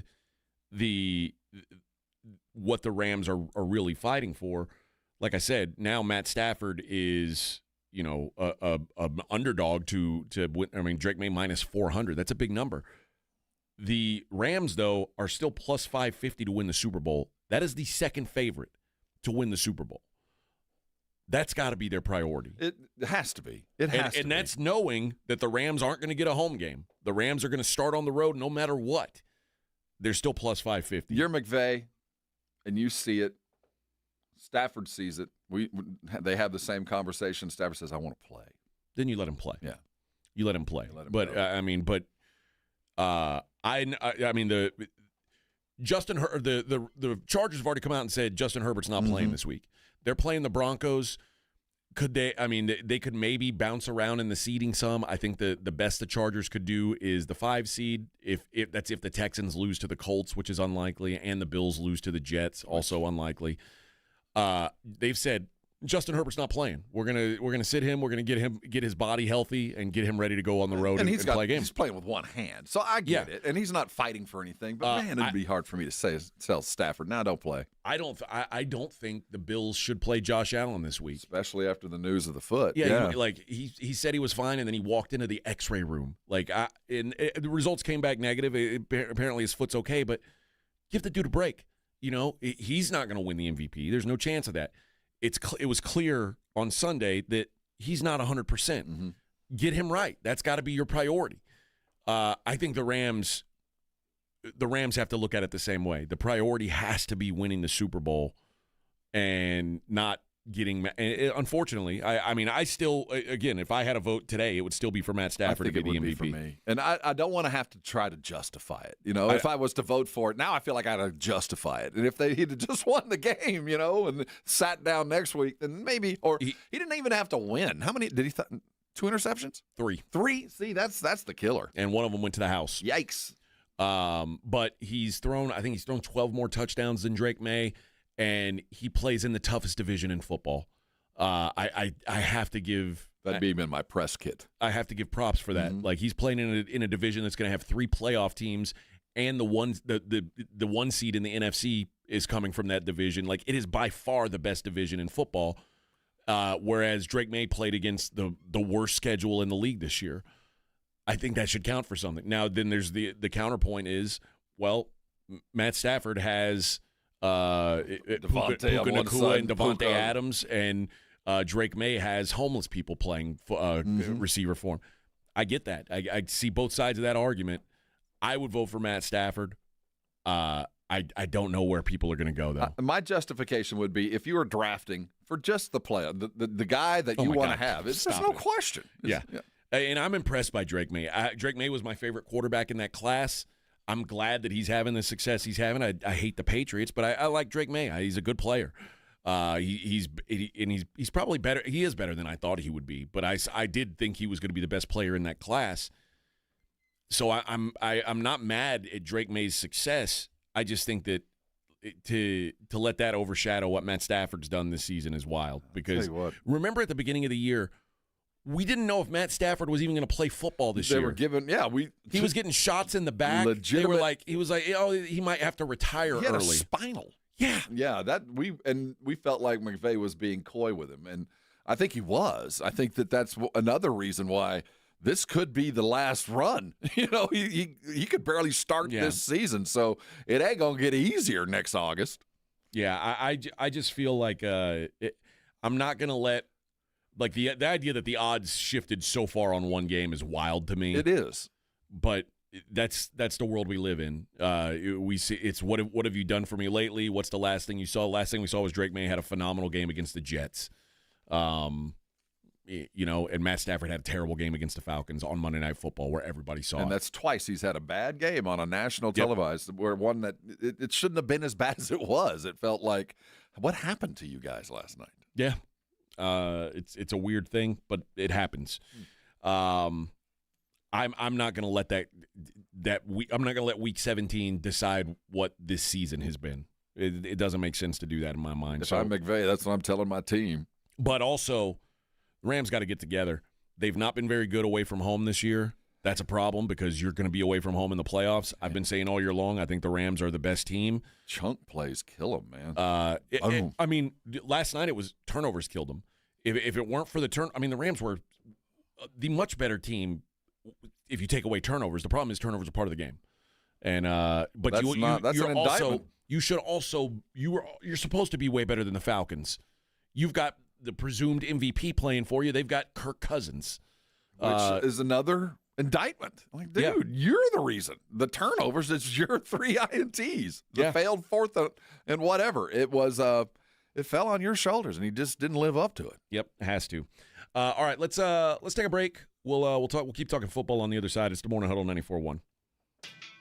Guys, football season, we're running out of time. We got to get down on these football games, and the best place to do it is at Underdog. Plus, with Underdog Unwrapped, you're going to unwrap tons of promos all throughout the holidays. We've got boosts, gimme picks, deal reveals, and even some surprises sprinkled in. Now is the best time to get in the game. You can make your picks and win money right now here in Texas, and playing Underdog's so easy. You pick your favorite players, whether they go higher or lower on their stats. It's as simple as that. For me, I'm on Josh Allen rushing yards. I like higher. It's that time of year, a little cold. We got to take over the game. Who do you trust more than Josh? Guys, it's simple to play. Download the app, use promo code Alamo. $75 in bonus entries when you play your first $5 with promo code Alamo. Underdog. Make picks, win money. Must be 18 plus and present in Texas. Terms apply. See assets.underdogfantasy.com/web/play and get terms _DFS_.html for details. Concerned with your play? Call 1-800-GAMBLER or visit www.ncpgambling.org. Let's get the new year started with a brand new RV from the South Texas RV Super Sale. San Antonio area's best dealers have put together a fantastic RV show with the best prices ever. Hundreds of RVs for every family. Small towables, toy haulers, fifth wheels, and Class A, B, and C motorhomes. They're all on sale. Our dealers are picking up parking, so it's free. Come on over to SouthTexasRVSupersale.com to buy tickets in advance. Thursday, January 1st through Sunday the 4th at Expo Hall. Doors open daily at 10 a.m. at SouthTexasRVSupersale.com. Lowest prices, biggest selection. Lowest prices, biggest selection. At Mr. W Fireworks, we have always offered the lowest prices on fireworks. And we always will. We never charge additional hidden fees, and we always price our fireworks more than 50% less than the other guys. When you shop at Mr. W Fireworks, you can be sure you are getting the lowest prices around. And the biggest selection. Look for the big W on our sign. Or visit MrWFireworks.com to find a location near you. Happy New Year! By texting 24700, you agree to receive recurring automated marketing messages from J.Crew Factory. Message and data rates may apply. No purchase required. Terms apply. Available at jcrew.com. Need last-minute gifts? J.Crew Factory has got you covered. Enjoy up to 60% off store-wide and shop cozy matching pajamas, toasty sweaters, amazing outerwear, festive accessories, and so much more. Get in the spirit at J.Crew Factory, where you'll score our exclusive collection of classic styles for the whole family at prices that can't be beat. And today, save even more. Just text GIFTING to 24700 to receive an extra $25 off your purchase of $75 or more at your nearest J. Crew Factory store. Visit jcrewfactory.com to find your nearest San Antonio area store today. But first, get an extra $25 off your purchase of $75 or more when you text GIFTING to 24700. Text GIFTING to 24700 to get your $25 off coupon. That's GIFTING to 24700.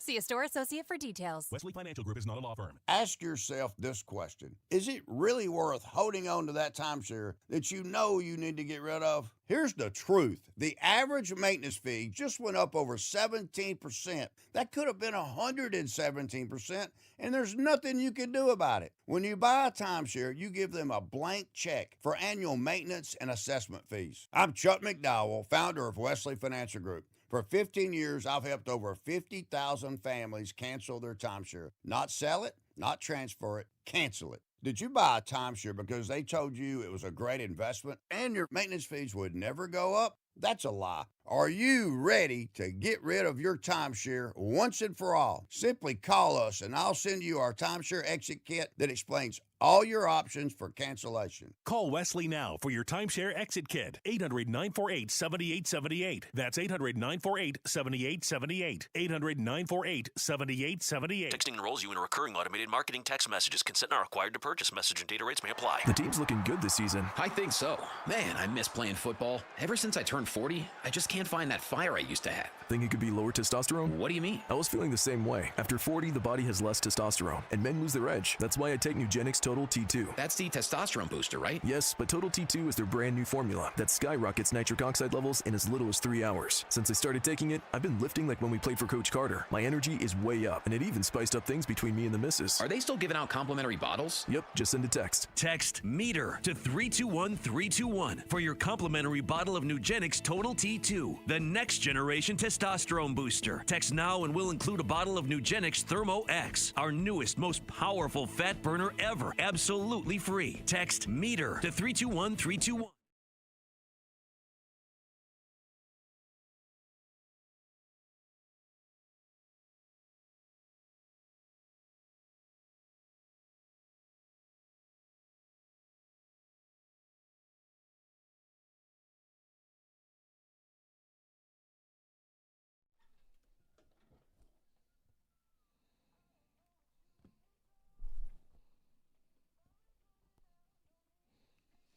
Hey, good morning, everybody.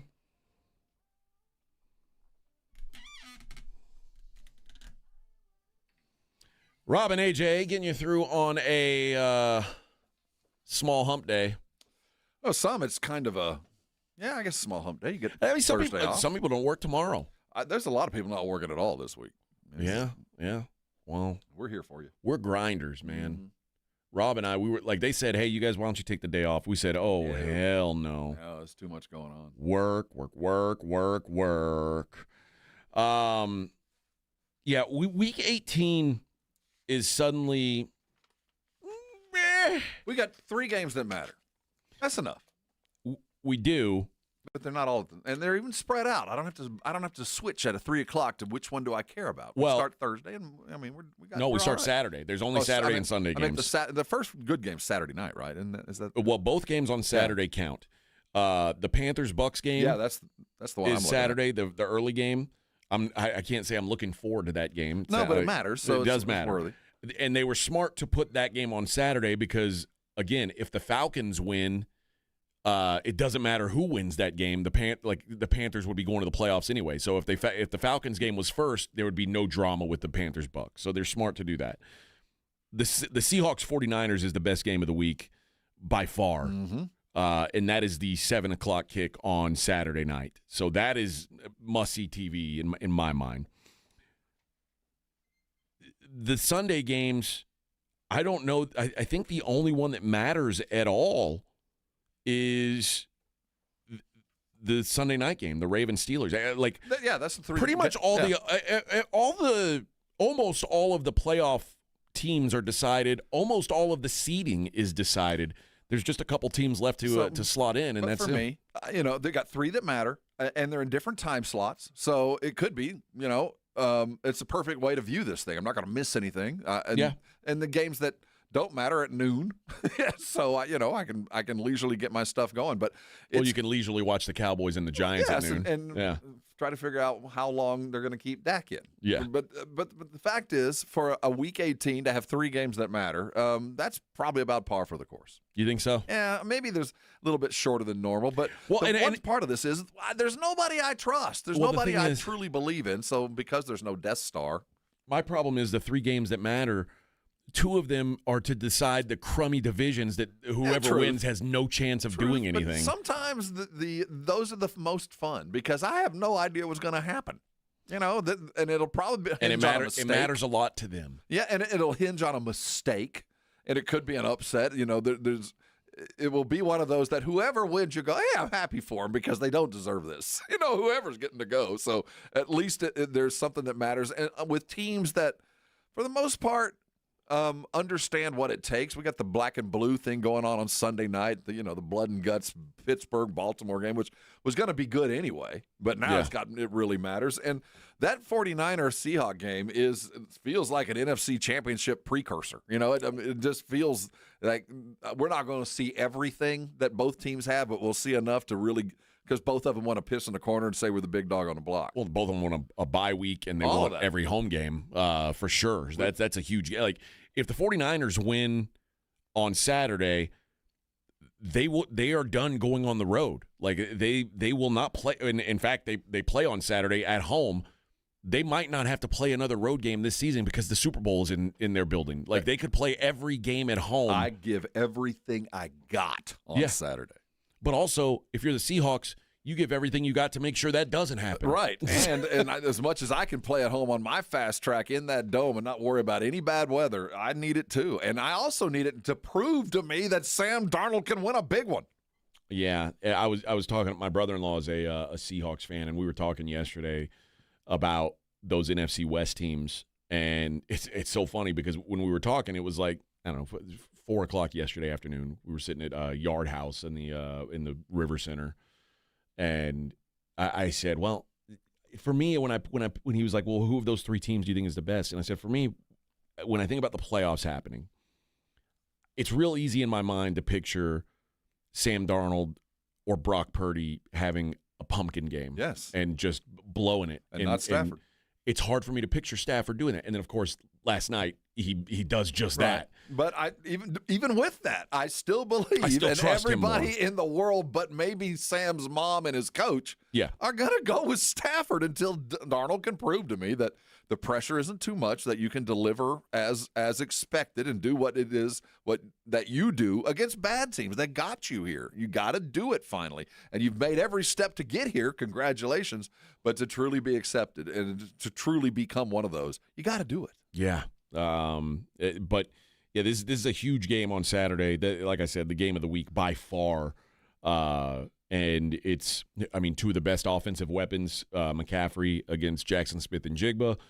I think the 49ers should probably be a little worried because their defense was not good this last week against the Bears.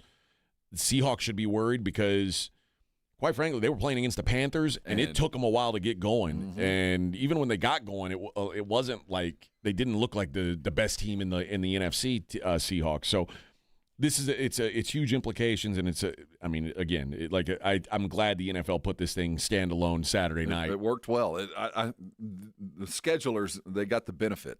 Everything fell into place to where, like I said, we got 3 different time slots, 3 good games, and that's all I can ask for. And the rest of the games, like I said, there's going to be. There's going to be backups playing in most of the other games. I guess the Eagles have to they have to play a little because they're still them and the Bears are still they're both 11-5, so they both have to win. But if I'm the Commander, the Commanders don't really have an option to throw out there that's going to give them any guff. But like the Bears are playing the Lions. And now the line says the Bears are just 2.5-point favorites at home, which tells me the Lions aren't planning on sitting anybody. But if you're the Lions, like, what are you running? Well, whoever I am, if I'm Chicago, who's Philly playing? Phillies playing the Commanders. Yeah. Go out and punch them in the face on the first drive. They'll quit. You know, these guys have got vacation plans. Don't let them think they're going to win, and you don't have to play in the second half. The backups get to play. But if you play a good first quarter, guess what? You get the rest of the game off and treat the game like that. Go get the lead. Let the backups hold on. They don't want to play any more than, finish out the game, get their stats, and get their check and go home. The season's done. I don't think it's that hard, but you do have to start hard. You got to start fast and put them to bed. I do want to go. So let's take a break. When we come back, we'll go over some playoff scenarios, like what happens if this, what teams are in what seeding spots. We'll do that coming up next. It is the Morning Huddle, 94.1 San Antonio Sports Star. 94.1 San Antonio Sports Star traffic from News Talk 550 KTSA. Good morning. We are working a few stalls as you head into your morning commute. 1604 southbound at Shanefield off to the shoulder. Another at I-10 westbound, Loop 410. On 410 eastbound at Broadway and Loop 410 northbound approaching I-10. All of these stalls are off the main lanes and off to your right shoulder. And we still have that road work I-10 eastbound Hildebrand over to Fulton, left lane closed.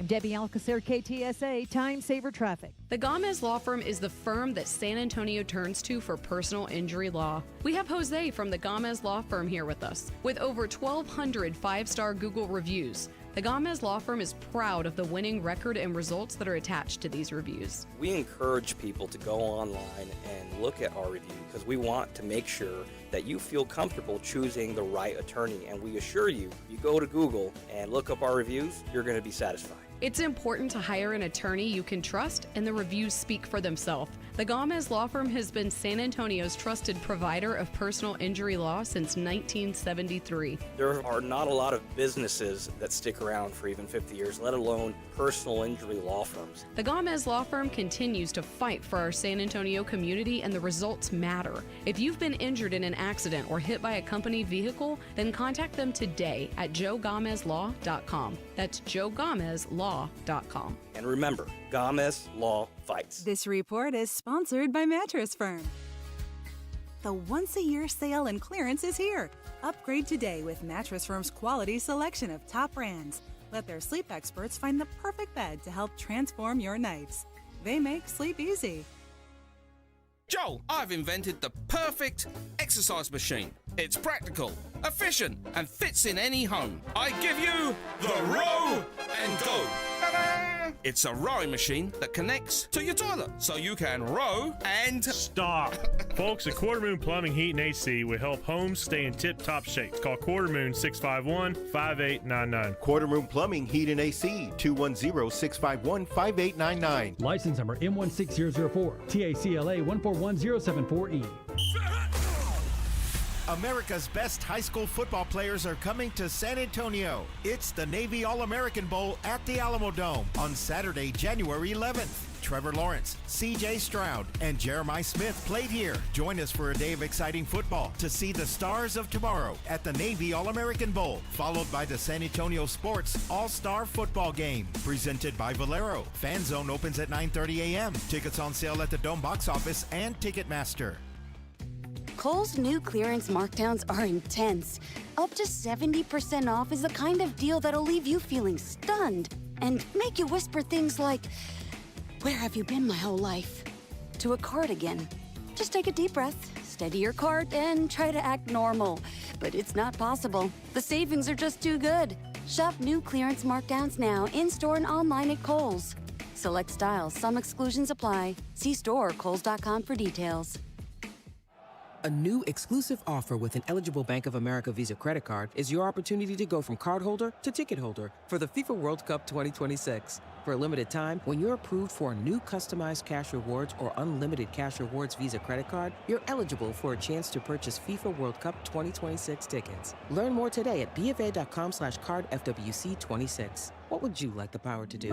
Bank of America, proud to be the official bank of FIFA World Cup 2026. Bank of America N.A. in partnership with Visa. Terms apply. All rights reserved. Running a business means wearing multiple hats. So if you're like me, you probably started out using your personal phone, taking client calls and texts nonstop. As my business grew, I needed something smarter. That's when I switched to Quo, the #1 business phone system. Quo works right on your phone or computer. No carrying 2 phones, no clunky landline, just one easy app you can try for free. Your team can share one number and handle calls and texts together like a shared inbox. Any teammate can jump into the conversation so customers get faster responses. And Quo's AI assistant summarizes your calls and responds to customers 24/7, so you never miss a lead or opportunity. All this starts at just $15 a month. That's basically 2 coffees. You can even keep your current business phone number. Find out why 90,000 businesses trust Quo. No missed calls, no missed customers. Try Quo for free at quo.com/sports. That's quo.com/sports to try Quo free. QUO.com/SPORTS. By texting 64,000, you agree to receive recurring automated marketing messages from Real Success. Message and data rates may apply. No purchase required. Terms apply. Available at ourrealsuccess.com.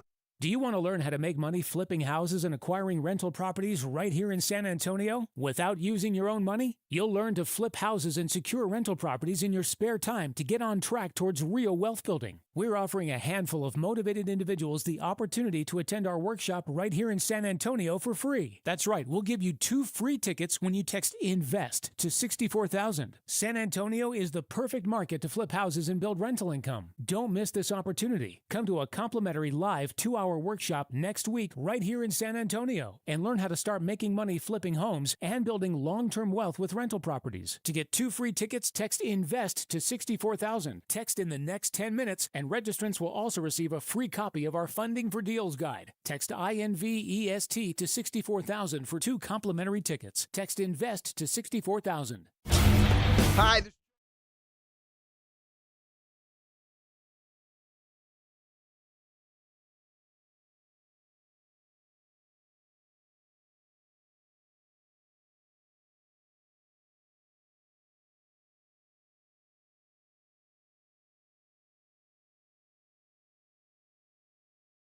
Yeah, baby. Good morning, everybody. AJ and Rob on a Tuesday. Happy Tuesday. We got 2 days left. 2 days left in the whole damn year. Wow. How about that? How'd your Deadpool do? I didn't play one this year. I actually did used to play one of those, and we don't do it anymore. I don't know why. Taste. Is that the thing? Gambling on the possible death of someone. I mean, people die all the time. It's just one of those things. We're not supposed to profit on it. It feels weird. We could profit on pretty much anything else. I know. But whatever. What happens, though, is at the end of the year, you start wishing people I do. harsh accidents. Yeah, I do that. There's money in this. All right. Here's where we sit in the playoff standings now. The NFC, the only team that is not decided is the NFC South champion. We will either have a 9-8 Carolina Panthers as the NFC South champions, or we will have an 8-9 NFC South champion Tampa Bay Bucks, unless Atlanta wins. And then if Atlanta wins, we'll have an 8-9 Carolina Panthers being your division champion. It kind of feels like the reverse of relegation, like in the Premier League. Like the winner gets to go to the playoffs and represent the sucks of the rest of the NFL. You're the pledge representative to the adequate committee. Yes. Yeah, you're just good enough. Congratulations. Now, if the Seahawks and the 49ers play this week, the winner is the 1 seed. If Seattle loses, they are the 5 seed. And where do they go? What's the possibility there? The 5 seed would go. They'd play the NFC South champion. So they'd go to Carolina, or Tampa. So they would have to hit the road. It wouldn't be bad weather, but they'd have to hit the road and play on grass no matter what. Yeah. And then if the 49ers win, they are the 1 seed. If the 49ers lose, they are, barring a Rams loss, because the Rams could lose to the Cardinals. I guess that's a possible world. But if the Rams win and the 49ers lose, the Rams would be the 5 seed and the 49ers would be the 6 seed. Green Bay's penciled into the 7 slot. The 2-3 is Chicago and Philly. They have the same record right now. Neither one of them can be the 1 seed. So they're just playing for who's the 2 seed, who's the 3 seed. And that matters because when you get to the second round, you want a home game. Yeah, you get a home. But it also matters because playing against the Green Bay Packers in your first playoff game is a lot more appealing than playing against the Rams or the 49ers, certainly.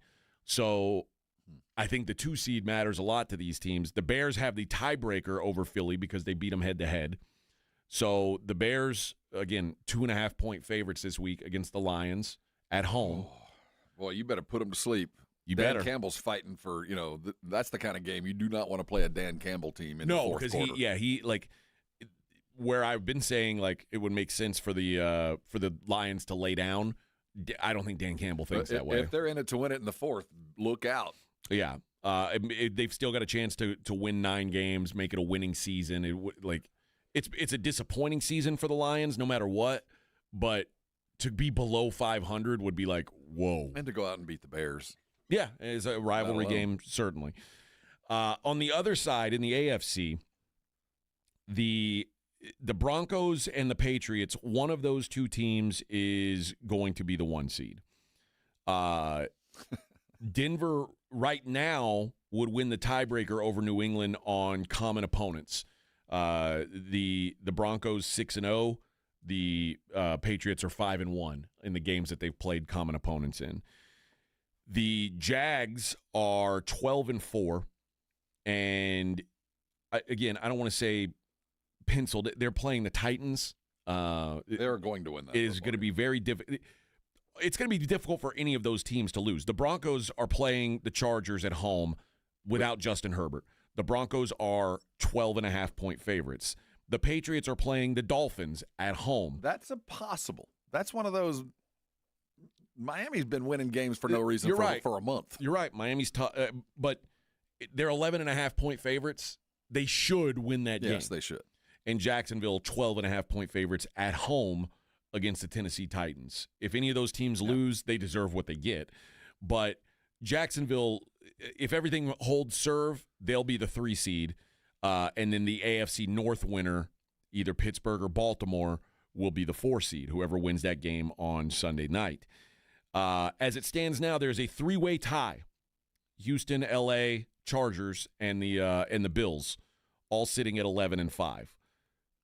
I mentioned the Chargers earlier because they're 12.5-point underdogs. They're not playing Justin Herbert. Right. It almost feels like they're punting this game. The Bills play the Jets. I don't know if the Bills plan on playing Josh Allen. As it stands right now, the Vegas line says the Bills are 7-point favorites at home against the Jets. It was. That tells me they don't think Josh Allen's playing. I don't think Josh Allen is going to play. So, that said, I think the Bills can beat the Jets with Mitch Trubisky playing quarterback. They could beat them with you playing quarterback. The Texans are 10-point favorites over the Colts, who are playing Riley Leonard at quarterback. Yeah, they're going to beat them too. So if the assumption is Texans win, Bills win, Chargers lose, then it would shake out like this. The Texans own a tiebreaker over Buffalo because they beat them head-to-head. That would make them the 5 seed. Houston would travel to Pittsburgh or Baltimore, whoever wins that game. Yikes. Now, I should mention, it is worth mentioning, that if Houston wins and the Jags lose to the Titans, that ain't happening. The Texans would be the 3 seed and they would get a home game. Boy, they better pray to their... And the Jags would drop to the 5 seed. And it's not like the Texans shouldn't beat Pittsburgh or Baltimore, but it'll be in weather. Yeah. It's the worst case scenario, man. Although, is it? I mean, is it when you're a team that's built on defense? Yeah, no, you're right. I don't see – it's not about physicality and all that. It's about going on the road as a team and beating a team that is full of old salts. They might not have much, but they got enough for one game kind of stuff. That's a tough one for the Texans. You better hope Jacksonville loses because that – I don't like – they're going to be favored. I certainly don't like the idea of them having to go play a mud bowl game in Baltimore. That doesn't, that doesn't sound like the best opportunity for the Texans. And Pittsburgh, you're on the road against a Tomlin coach team and Aaron Rodgers. All that hard work in that last 5 weeks. This is what you got? Yeah. A roadie up to the blood and guts AFC North? Yikes. And so if that scenario plays out, if Buffalo wins and the Chargers lose, then Buffalo would go to Jacksonville and play there. Go play a warm weather game on the road. That's best case scenario for them. And the Chargers would be the 7 seed, and they would go to New England. Boy, the Harbaugh versus Vrabel would be a good matchup, yes, it too. would be. And if either the Bills and Chargers both win or both lose, the Chargers would be the 6 seed and the Bills would be the 7 seed, and then they would flip. So the Chargers would go to Jacksonville, the Bills would go to New England. Bills need to win. I'd rather go to Jacksonville. I think I would too, although you've already proven you can win in New England. Yeah, you went there and did it like already New once. England as far as an opponent, but I'm just thinking about get out of that cold weather, go play a warm weather game on a soft grass field, kind of ease into the playoffs against the team that I'm not saying that Jacksonville will be happy just being there, but I get the sense they're going to get a lot of attaboys, and we're proud of you for making that first step kind of feeling. Yeah. I don't think there's a belief deep in their soul that they're a playoff. I mean, a contender to take the AFC. They did it. They made the playoffs. First step. The scenario where Baltimore loses this game, if they lose to Pittsburgh and they finish below 500, is going to open up a lot of discussion about what happens with Lamar going forward. It's going to open up a discussion about what happens with John Harbaugh going forward, which I think is fascinating. I don't think John Harbaugh would want to be there without Lamar, and I mean, I get it. It's been a bad year for Lamar. He's been hurt. When he's not been hurt, he's been kind of ineffective. But this is the first bad year in like 4. I'm not ready to throw out the baby with the bathwater just yet. I'd certainly make a few calls because there's no way he's anything but diminished. We know that. But how diminished is he truly? Considering what he's gone through, his offensive line was devastated. He was hurt. He doesn't have a whole lot to throw to, and they forgot about Derrick Henry for half the season. So I don't know where he is, but I know he ain't what he was. Okay, let's say going into next year, how far down the list do you go before he's you say still a top 10 quarterback without doubt? Without doubt. Can you get to top? Is he not top 5? Well, I think there's been some that have ascended. There's some young talent that is kind of, if it was him or somebody else, I might take the other. Well, yeah, but you know what? A year ago, people were saying Jaden Daniels a top 5 quarterback. No, you're right. The year before that, C.J. Stroud. It's like, but here they are. And now we're saying Drake May. That's what I'm saying. I think he's now a top 10. He's not a top 5 dude anymore. It's not because he's that much lessened. There's some young quarterbacks that turned pretty decent. I mean, that have turned out and Caleb and Bo Nix are right in there. What I would have never thought I'd even compare the two. But if going into next year, would you take either one of those guys over Lamar Jackson? For how much I'd have to pay, I'd have to be convinced how long Lamar could do it. I'm not kidding. I mean, I'm to the point where output matters, and the numbers for Bo Nix and Lamar ain't that different. Yeah, and the style of game they play ain't that different. So now that we know those teams, is there a team that is? I mean, we've talked about the Seahawks and the Rams being the favorites, and they are big favorites. Is there a team that you think is maybe being talked about less than they should be? I don't know what New England is. I think they might be talked about the appropriate number. The team that could really jump up and surprise people is Jacksonville. Look at how they're winning football games. They're not doing it fancy. They're running the ball. Suddenly, Cohen has got Sunshine moving from side to side and using that big body. He's not afraid to turn the corner. That's helped their rush game. He's throwing effectively, not turning the ball over. They stop you defensively enough. I like them, and I think the Texans with that defense, you cannot rule it out. I mean, they stop anybody everywhere. So the only thing that worries me is they just haven't been there. But that kind of defense could surprise some teams, and Jacksonville's got a quarterback that might be believing enough to win a game or two and upset somebody. So of the also-rans, the kindas, those are the two that I really kind of appreciate, other than New England, because I quite frankly don't know who they are. Yeah. Jacksonville would have been mine. I guess the Bears, maybe you're a little. No, I'm just about sold. I mean, you came in on Monday the same way I was, watching Caleb play these last couple of weeks, and he's making appropriate throws, and he's brought them back, and there's still just a little bit of when it really matters. Yeah, you trust him. But other than that, I think they're worthy of consideration. I just think Jacksonville's just a little bit older, that Trevor's been around just a little bit longer. I will say this, though. If the Ravens find a way in and you get healthy Lamar, and I know Lamar hasn't been great in the playoffs historically, but, I mean, how many in a one-on-one match, a head-to-head matchup, how many teams are they going to go against where they don't have the quarterback advantage in the AJ, playoffs? It's kind of an existential thing for me. Why is it that I don't want Baltimore to play a role in this? I don't know why it is, but I feel like, why don't you just go away? Because I don't see a Super Bowl in them, but I do see their ability to knock off a team that could win a Super Bowl. I've rubbed off on you. That's how. Because I don't want Lamar Jackson, and I don't want the Ravens. The Bengals, and the Chiefs, all year long I've been saying, please find a way to not have those three in. That's kind of how I feel. I've almost gotten there as a Bills, and I'm still like, suddenly I don't have the confidence that I thought I would have. But you have it for a different reason. For me, I'm kind of like, I've seen this act before, over and over and over without success. And if it happens now, it'll be to the detriment of teams that I want to be on the rise. I want to see them take that next step. So next year, when we start out, I got it. Well, that's a team that's on the rise, and that's not a team that lost to Baltimore in a wild card game. That tells me, man, you're not close. So I think it's just a matter of I don't know what the best word. I'm ready to kind of turn the page on this era of Lamar, and maybe that's why I wouldn't be upset if he went someplace else and tried something different, because this hasn't worked.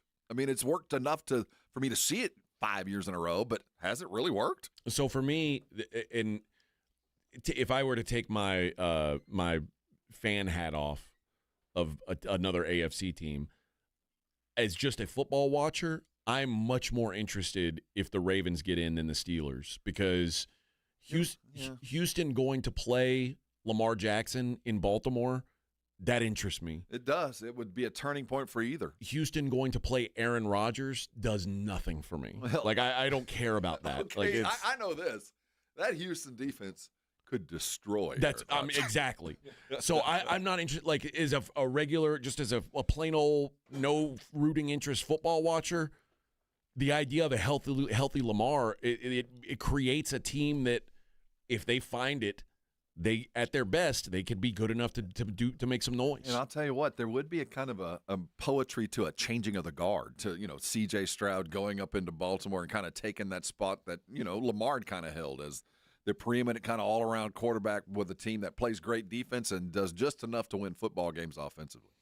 Yeah, that part is interesting to me, but also the rooting interest in me says just keep Lamar Jackson away from the playoffs altogether. And mine's entirely different, but the outcome's the same. Yeah.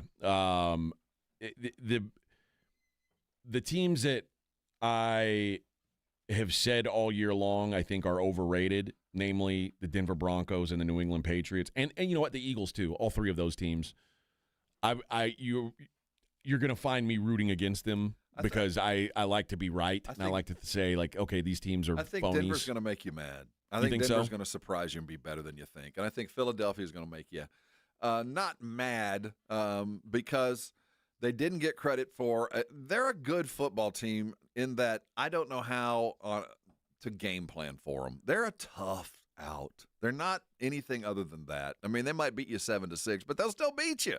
And that's what scares me about Philly. If you look at the box score of the Bills-Eagles game, how? And then you put it together that the Eagles won that game, it's mind-blowing. So that's I don't get it, but they do it. They do it. That was a hell of a football game. They played Philadelphia Eagle football, and that's all it needed to be done. And it was 7-6 or what? I mean, that's what it was. Yeah, 14-13 or 13-12 is the final. Yeah, but that's all it was required. Yeah, they're a weird team, man. I was telling you during one of the breaks, they've played 3 games this year where they've had less than 250 yards of offense. They're 3-0 in those games. The rest of the league is like 14 and 50 something when they have 250 yards of offense. If you go, who's most likely to pull a Minnesota Viking, just flame out? I don't think Philadelphia falls there. I think that's New England, certainly, or Chicago. If I'm looking at a team that could just flame out, and you go, well, that was a hell of a year. I'm glad you got here. It could be either one of those teams. It just literally just disappeared. To me, New England, as good as Drake May is, and again, I do think he's great, the rest of that roster is not very good. And, I mean, I talked about the schedule they've played. They've beat one team. Of their 13 wins, one of those teams has a winning record. That's crazy. So, like, if they go in and they lose in the first round of the playoffs, I wouldn't be shocked at all by that. And it would be devastating to them because they feel, again, I apply it to what I know, and that's A&M. You feel like, dang it, we had the record. What are you talking about? But you can't prove you're a fraud until you're proven a fraud. Yep. All right, we're halfway there on a Tuesday. I guess we got to start looking ahead to some of these college football games coming up. It some seems big like it's stuff Saturday. popping. We're talking about tomorrow night, man. That's right, baby. It is the Morning Huddle 94.1 San Antonio Sports Star.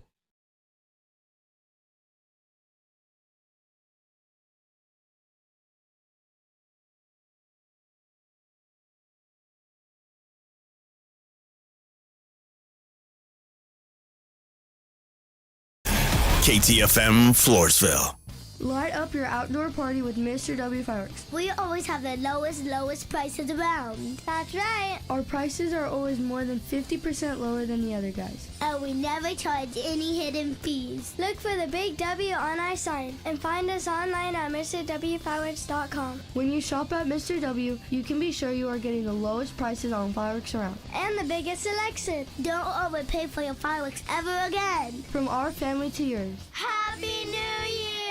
George gets justice. After being hit by an 18-wheeler, the experienced attorneys of George Salinas Injury Lawyers are San Antonio's choice for getting you the maximum compensation you deserve. With over 110 years of combined experience, they've recovered millions for their clients. 18-wheelers may be bigger than you on the road, but you can be bigger than them in the courtroom. George guarantees that you don't pay unless they win your case. Call 210-225-0909 today for a free consultation. George gets justice. GetGeorge.com. This report is sponsored by Positive Coaching Alliance. Got issues with youth or high school sports? Positive Coaching Alliance can help. PCA, a national nonprofit, offers more than 1,000 free online resources for youth and high school sports coaches, parents, students, and administrators. Visit PCADevZone.org. By texting 24700, you agree to receive recurring automated marketing messages from J. Crew Factory. Message and data rates may apply. No purchase required. Terms apply. Available at jcrew.com. Need last-minute gifts? J.Crew Factory has got you covered. Enjoy up to 60% off store-wide and shop cozy matching pajamas, toasty sweaters, amazing outerwear, festive accessories, and so much more. Get in the spirit at J.Crew Factory, where you'll score our exclusive collection of classic styles for the whole family at prices that can't be beat. And today, save even more. Just text GIFTING to 24700 to receive an extra $25 off your purchase of $75 or more at your nearest J. Crew Factory store. Visit jcrewfactory.com to find your nearest San Antonio area store today. But first, get an extra $25 off your purchase of $75 or more when you text GIFTING to 24700. Text GIFTING to 24700 to get your $25 off coupon. That's GIFTING to 24700. See a store associate for details. Let's get this new year started with a brand new RV from the South Texas RV Super Sale. Hundreds of RVs of every type from San Antonio area's best dealers. And free parking thanks to our dealers. Go to SouthTexasRVSupersale.com for details and tickets. January 1st through the 4th at Expo Hall. Want to be the block party hero this year? Head to Off Fireworks Megastore, just 2 miles outside 1604 and Petranco. Get the loudest deals. Buy 2, get 1 free on 500-gram aerials and reloadable artillery shells plus more. Light it up at Off Fireworks, 13022 Petranco Road. I know that hiring can be challenging. You need someone to match your role perfectly. Well, now you can meet them fast on ZipRecruiter. Build your team, build it sooner. Meet your match on ZipRecruiter. Just head to ZipRecruiter.com/free right now to try it for free. That's ZipRecruiter.com/free. Meet your match on ZipRecruiter. Try it free. Texting enrolls you in a recurring automated marketing text messages. Consent not required to purchase. Message and data rates may apply. The team's looking good this season. I think so. Man, I miss playing football. Ever since I turned 40, I just can't find that fire I used to have. Think it could be lower testosterone? What do you mean? I was feeling the same way. After 40, the body has less testosterone, and men lose their edge. That's why I take Nugenix Total T2. That's the testosterone booster, right? Yes, but Total T2 is their brand new formula that skyrockets nitric oxide levels in as little as 3 hours. Since I started taking it, I've been lifting like when we played for Coach Carter. My energy is way up, and it even spiced up things between me and the missus. Are they still giving out complimentary bottles? Yep, just send a text. Text METER to 321-321 for your complimentary bottle of Nugenix Total T2, the next generation testosterone booster. Text now and we'll include a bottle of Nugenix Thermo X, our newest, most powerful fat burner ever, absolutely free. Text METER to 321-321. That's METER to 321-321. These statements have not been evaluated by the FDA. This product is not intended to diagnose, treat, cure, or prevent any disease. Hi, I'm Dr. Jason Garrett with Arasti. If you're tired of pain slowing you down from a recent injury or something that's been nagging you for years, we can help. At Arasti, we've earned the trust of over 8,000 physicians by delivering fast, lasting pain relief without painkillers or surgery. Our hands-on approach targets the root cause of pain, and most patients see results in just one visit. No referral needed, and it's covered by most insurance plans. So don't wait. Visit Arasti.com. That's AIRROSTI.com. Arasti. We fix pain fast. Kohl's new clearance markdowns are intense. Up to 70% off is the kind of deal that'll leave you feeling stunned and make you whisper things like, "Where have you been my whole life?" to a cardigan. Just take a deep breath, steady your cart, and try to act normal. But it's not possible. The savings are just too good. Shop new clearance markdowns now in-store and online at Kohl's. Select styles, some exclusions apply. See store or kohls.com for details. SportsCenter is brought to you by Buyers Barricades, the Texas authority in barricade rental. BuyersBarricades.com. 94.1 San Antonio Sports Star traffic from News Talk 550 KTSA. Good morning. We're getting reports of a stalled semi. It's blocking from the right lane of 37 northbound, right under 181. Pat Booker Road at FM 78, getting reports of a wreck. Still have that stall at 410 eastbound Broadway off to the right shoulder, and another at Loop 410 southbound Valley High. Disabled vehicle has the right shoulder blocked. Now, if you guys see something we're not talking about, call us on the traffic tip line. We'll check it out. 210-785-2601. I'm Debbie Alcacer, KTSA, Time Saver Traffic. South Texas home for the Dallas Cowboys, 94.1 San Antonio Sports Star. Sunday at noon, the Cowboys wrap up the season in New York as they take on the Giants at MetLife Stadium. Pre-game starts at 11. Presented by AA Best Bail Bonds, the Davis Law Firm, Hornitos Tequila, Connecticut, and Jim Beam. 94.1 San Antonio Sports Star, South Texas home of the Dallas Cowboys. San Antonio Sports Center. The Spurs dropped their second straight, falling to the Cleveland Cavaliers 113-101 last night. Wemby had 26 points and 14 boards in the loss, while Steph Castle added 15. They do return to action tomorrow night to kind of shake off the stink. They'll be in the Frost Bank Center when they take on the Knicks at 6 o'clock. In the NFL, Dallas Cowboys head coach Brian Schottenheimer reiterated on Monday that Dak Prescott and the rest of the starters are going to play on Sunday, despite already being eliminated. We'll see. We do have a college football doubleheader tonight that you can catch live on San Antonio Sports Star. It starts at 4 with the Music City Bowl as they host the Volunteers and the Fighting Illini. Followed immediately by the Alamo Bowl, where 16th-ranked USC takes on TCU, a game kicking off at 8. I'm Rob Thompson for 94.1 San Antonio Sports Star. From the studios of San Antonio Sports Star, reaching more sports fans than any station in South Texas. Welcome to the Morning Huddle with AJ Hoffman and Rob Thompson. This is 94.1 San Antonio Sports Star.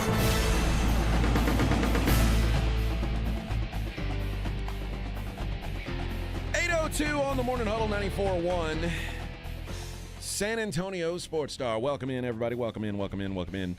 We've been talking NFL. About the last hour, we talked some NFL. Got plenty more to talk. I mean, the NFL is it's reaching its crescendo. It's bringing joy to all the people. Oh. I was kind of talking about how this is... You're running out of time. Yeah, it's a disappointing Week 18 with a couple of exceptions. But then I think, oh, well, the next week is the playoffs. And there's nothing like the playoffs. And then we get to combine that with college playoffs. The world is better. Things are getting better around here. Things are looking up, friends. Things are looking up. There are some bowl games tonight. Well, hell, today. Finally, 4 o'clock, we get moving. There's actually a game at 1 o'clock today. Right. The Independence Bowl. Coastal Carolina and Louisiana Tech gonna play in the Independence Bowl. I don't know if anyone will be watching. I will be honest, I probably won't be watching. I don't have a wager on it, so I'm probably gonna let that one just. That's in Shreveport. Yeah. I haven't been to an Independence Bowl. You have been? I went to a snow-covered Independence Bowl one year. Who'd you see there? A&M. Ooh, that was a rough season. Yeah, that was a rough one. Yeah. when you play big boy football, you don't want to play in the Independence You're Bowl. losing, yeah. And then you lose that one. Yeah. Oh, you lost that one? Who'd they lose to? Oh, it was a snowstorm. Who was that? It'll hit me in a second. If you're Coastal Carolina Ooh-la-la. or Louisiana Tech, you can go, oh yeah, it's Independence Bowl. If you're A&M, losing at the Independence Bowl, that ain't a good place to be. The Music City Bowl though today should be a really good game. This one, they pulled a good one, man. That's worthy of buying a ticket if you're not from either one of those schools. So go see the game. The cool thing is the Music City Bowl still retains SEC versus Big Ten, which while they're both it's mid-grade SEC and Big Ten, mid-grade SEC and Big Ten is always going to be pretty good. So Tennessee and Illinois, decent game. Tennessee, a 3.5-point favorite. Total 61.5. That is going to be in Nashville, where there's going to be a huge Tennessee contingent there. And anytime you can beat Brent Bielema, beat him. What does that say? Is that Mississippi State? Yeah, it was a Mississippi State game. Yeah, snow. We got snowed. It was like 08, 09. It's been a minute. 43-41. Yeah, it seems like a fun game at least. Yeah. It was horrible weather. Were you? Look at that. Oh my gosh. Yeah. It was awful. That doesn't happen very often in Louisiana. No. It's not Hell what you froze over and we lost. That's not what you sign up for.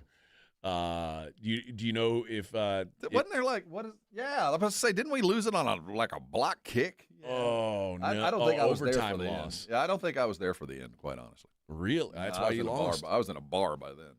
Well, the Shreveport, Louisiana, they've got. I didn't pack for snow going to Shreveport. One of my first amateur MMA fights was in Shreveport, Louisiana, and I fought in a bar where by the time they set the cage up, if you reached up, you could touch the ceiling. Yeah, it was not a good setup. And Louisiana was kind of like the Wild West of especially back then. They weren't. It was barely regulated. So a bar fight in Shreveport wasn't regulated. Yeah. So I show up as an amateur, and me and my coach drive out there from Houston to Shreveport, and I weigh in, and my opponent gets there, and he's like 11 pounds overweight, and I'm pissed. And then they look at me and they go, "Well, you want to fight or not?" I guess we're fighting. And I said, "Well, I guess we're fighting," and we fought. So it was, but like in Texas, they would have said, "Oh, the fight's not happening." Like the guy missed weight by 11 pounds. You can't fight. Here's your money. Congratulations. No, because this is amateurs. There's no money. No. Oh. And that's the thing. I think they knew, because I was fighting a local kid. I think they knew that I was going to take the fight no matter what, because I wasn't going to drive all the way from Houston to Shreveport and then drive back for. I wasn't getting paid for it. So I was like, yeah. I guess I'll fight. Gonna fight or what? So yeah, I just took the fight, and we fought in a crummy bar in Shreveport, Louisiana. They pay you in beer? No. I mean, you don't get paid, but do you get a little free beer? Yeah, I did get some beer, and I had a bunch of sponsors, so I got some money out of fighting anyway. But I also got to knock out an overweight local kid that's out of shape. I got to beat up a kid who missed weight by 11 pounds, so it was all worth it. That's a lot. It was all. That's not even close. Absurd. It's like you didn't even try. You didn't try it all. All right. And then the main event tonight, USC and TCU here in San Antonio. That is an 8:00 kickoff. The total's gone up since we started talking. It was 55.5. Now it's 56.5. I was just about to say, history tells me that it's going to be a shootout. It always is. But Josh Hoover not going to play for TCU. Yeah. He's out. But he's transferring, right? He's in the transfer portal, so he is going to be. He's going to be gone. The USC receivers, who are excellent, are going to be opting out as well, that's pretty unfortunate. These are Mekhi Lemon and Jacoby Lane, some of the best wide receivers in the country. They're going to be preparing for the NFL draft.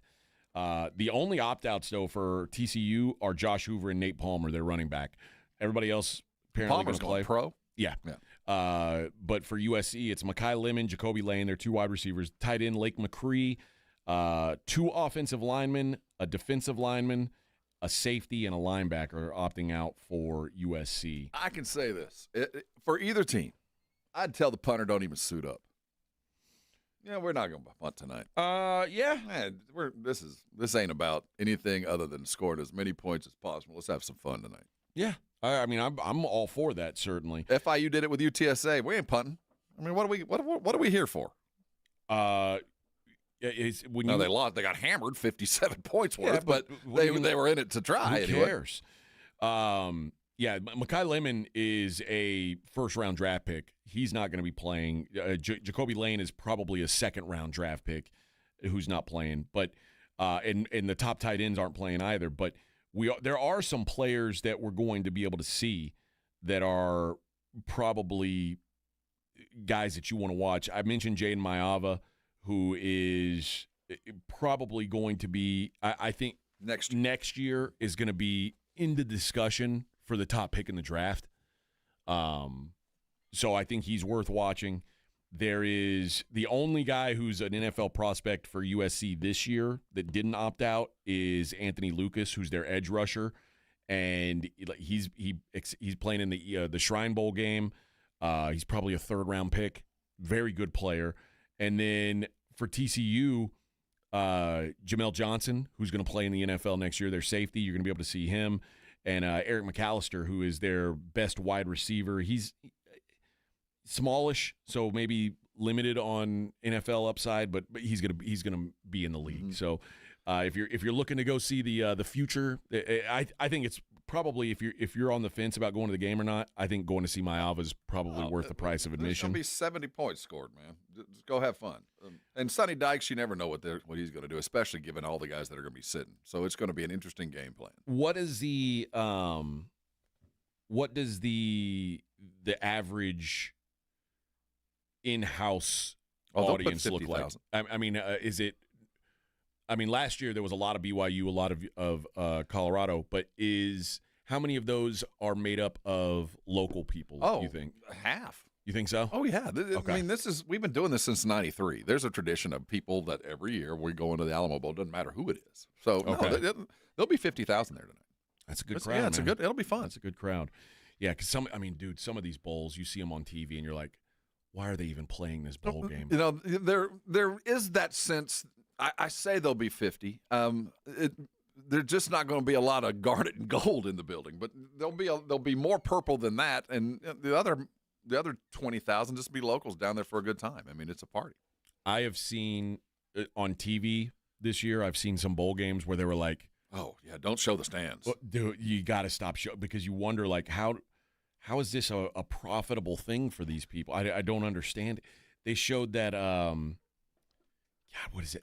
I think it's like the something Ventures Bowl. It's a number. It's 68. I remember it now. It's 68 Ventures Bowl.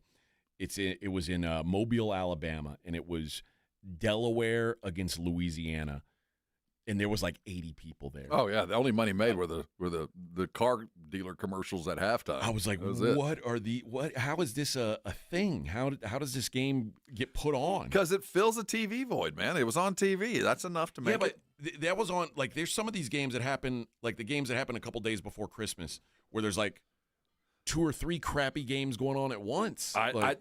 It wouldn't be happening if it was a loss. I know that. It blows my mind. I don't know how. I know that the Alamo Bowl started slow. There's got to be some sort of money laundering, some kind of funneling going on to some of these bowls. Because Snoop uses it. He's laundering Monday somehow. Jimmy Kimmel did it for a while. The Myrtle Beach Bowl that was Western Michigan and Kennesaw, and it was like 1 million to 5. It was just a blowout. Kennesaw didn't even show up. That's in Conway, South Carolina. 100 people watched that game, and it was presented by. I don't. It's presented by Engine, which is like I don't know what Engine is. I think it's some kind of software company. But it's like no one's like going to the internet. Oh, what is presented by Engine? Well, it's one of those. If you know, you know. Yeah, I guess so. Yeah. Like the wasabi bowl is not about the stuff you eat with sushi. It's like some cloud server thing, and like it took me a while to figure that out. I was like, why would Wasabi create their own Wasabi syndicate? Needs to promote like the use of a really spicy extra. Yeah, it's like it's Japanese horseradish. A little bit of extra, a little spice. No, I was like, well, that's a weird bowl sponsor, and I figured out engine. I didn't bother to look because the game wasn't competitive and there were like 100 people in the stands. But how do you make money off of that? I don't understand it. Like you've got to rent the stadium out. You got there's a hard cost in like the teams do the teams pay to go? I can't imagine. Like no, they're not paying to go. Yeah, so where's this money coming from? Well, the hoteliers certainly would kick in a few dollars to fill their hotel up. With the 100 people? Well, I mean, they've had to fill an entire football team. So I mean, they'll kick in a little bit of money, and they're paying for that. Yeah, I don't think they filled the Applebee's in Conway, South Carolina, with that crowd. It was terrible. Can you imagine at the end of your season, you're a senior, going to a bowl game, and where is this exactly? Dude, you're playing in front of a junior high crowd. I mean, I played in front of more people in high school. I mean, I guarantee most of these dudes played in front of more people in high school. I mean, it was crazy. Hopefully, it doesn't look bad on TV tonight for San Antonio. That's one of the reasons that ESPN promotes, because they know the building will be full. Yeah. All right, let's hit a break. We'll be right back. It is the Morning Huddle 94.1 San Antonio Sports Star. 1, 2, 3, Cowboys! South Texas home for the Dallas Cowboys 941 San Antonio Sports Star. Sunday at noon, the Cowboys wrap up the season in New York as they take on the Giants at MetLife Stadium. Pregame starts at 11. Presented by AA Best Bail Bonds, the Davis Law Firm, Hornitos Tequila, Connecticut, and Jim Beam. 94.1 San Antonio Sports Star, South Texas home of the Dallas Cowboys. The Gomez Law Firm is San Antonio's leader in personal injury law, and we have Jose with the Gomez Law Firm here with us to share more. Number one priority is to let the people know that we are a law firm that's been part of this community for 50 years. Mr. Gomez, he's been a practicing attorney here since 1973. He's born and raised here in San Antonio, done nothing but help out personal injury victims. It's very important that we get that out to the San Antonio community, because a lot of these attorneys like to come in here and act like they're from here, but they're all out-of-towners. They don't know what goes on here. If you've been injured, if you've been involved in an accident, you've been involved in a car wreck, call the Gomez Law Firm. We've been around for almost 50 years. And we're not going anywhere. If you or your family have been injured in an accident or hit by a company vehicle, you need to visit joegomezlaw.com. Call the Gomez Law Firm at 736-4040. And remember, Gomez Law fights. Awesome Tickets is your personal ticket broker. Big games, big concerts, big events. Need tickets? Stay local and call Awesome Tickets. Stop paying all those crazy fees on ticket apps. Awesome Tickets has your tickets for all the sports, concerts, any city, any event. Avoid the ticket app fees. Since 1994, Awesome Tickets is local and veteran-owned. You deserve Awesome Tickets. Call 210-226-5136 or online at awesometix.com. That's awesometix.com. Welcome back to Winter Hack Radio, the place for clever hacks to survive the season. Icy driveway? Well, try spreading sand or birdseed to help with traction. Snowy puppy paws? Well, grab a whisk, brush it off, done. Catch COVID-19? Well, just get... Actually, there's no hack for COVID-19. But if you test positive, prescription medications for COVID exist. Ask your doctor if they're right for you. Visit PfizerForAll.com to learn more. Sponsored by Pfizer. Running a business means wearing multiple hats. So if you're like me, you probably started out using your personal phone, taking client calls and texts nonstop. As my business grew, I needed something smarter. That's when I switched to Quo, the #1 business phone system. Quo works right on your phone or computer. No carrying 2 phones, no clunky landline, just one easy app you can try for free. Your team can share one number and handle calls and texts together like a shared inbox. Any teammate can jump into the conversation so customers get faster responses. And Quo's AI assistant summarizes your calls and responds to customers 24/7, so you never miss a lead or opportunity. All this starts at just $15 a month. That's basically 2 coffees. You can even keep your current business phone number. Find out why 90,000 businesses trust Quo. No missed calls, no missed customers. Try Quo for free at quo.com/sports. That's quo.com/sports to try Quo free. QUO.com/SPORTS.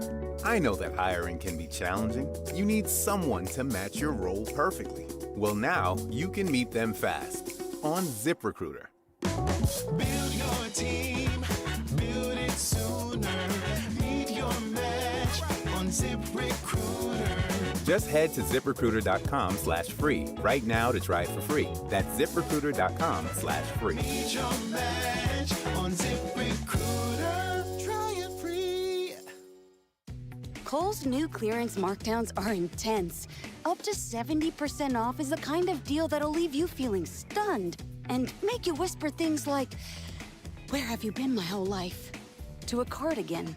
Just take a deep breath, steady your cart, and try to act normal. But it's not possible. The savings are just too good. Shop new clearance markdowns now in-store and online at Kohl's. Select styles, some exclusions apply. See store or kohls.com for details. This is a special alert to all Americans who own a vehicle with less than 200,000 miles with an auto warranty about to expire or with no warranty coverage at all. Due to a decline in the economy, CarShield is announcing a low-cost month-to-month vehicle protection plan that is now available to the public to save any driver out-of-pocket expenses on future auto repairs. Call now to find out how you can pay almost nothing for covered auto repairs. Yes, you heard that correctly. Pay almost nothing for covered auto repairs. An open phone line has been established for all drivers to call for a free quick quote. Call 800-824-0593 now. Drivers who are covered will not have to pay for covered repairs again. This protection plan is at an all-time low. Additionally, drivers who activate this vehicle protection today will also receive free roadside assistance, free towing, and car rental options at no additional cost. Call us for your free quick quote today. 800-824-0593. That's 800-824-0593. What do you have to lose? Call 800-824-0593. Again, 800-824-0593. It's the Morning Huddle with AJ Hoffman and Rob Thompson.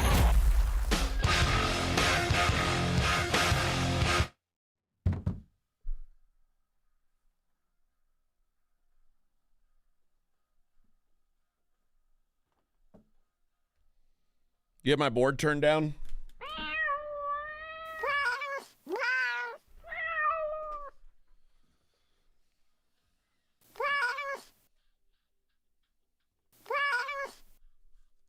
Why does that sound low? I don't know. I just wanted to hear it. I would miss my boy today. I saw a skunk this morning when I pulled in. Did you? It was right where you park. Uh-oh. Yeah. Uh-oh. Yeah, I haven't seen any cats here in a while. Yeah, I think they all froze up and died, unfortunately. R.I.P. Kitty Big Balls to those who celebrate his memory.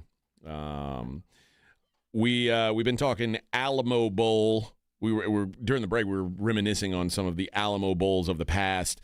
In 2006, the year. I mean, so Texas had just gone to.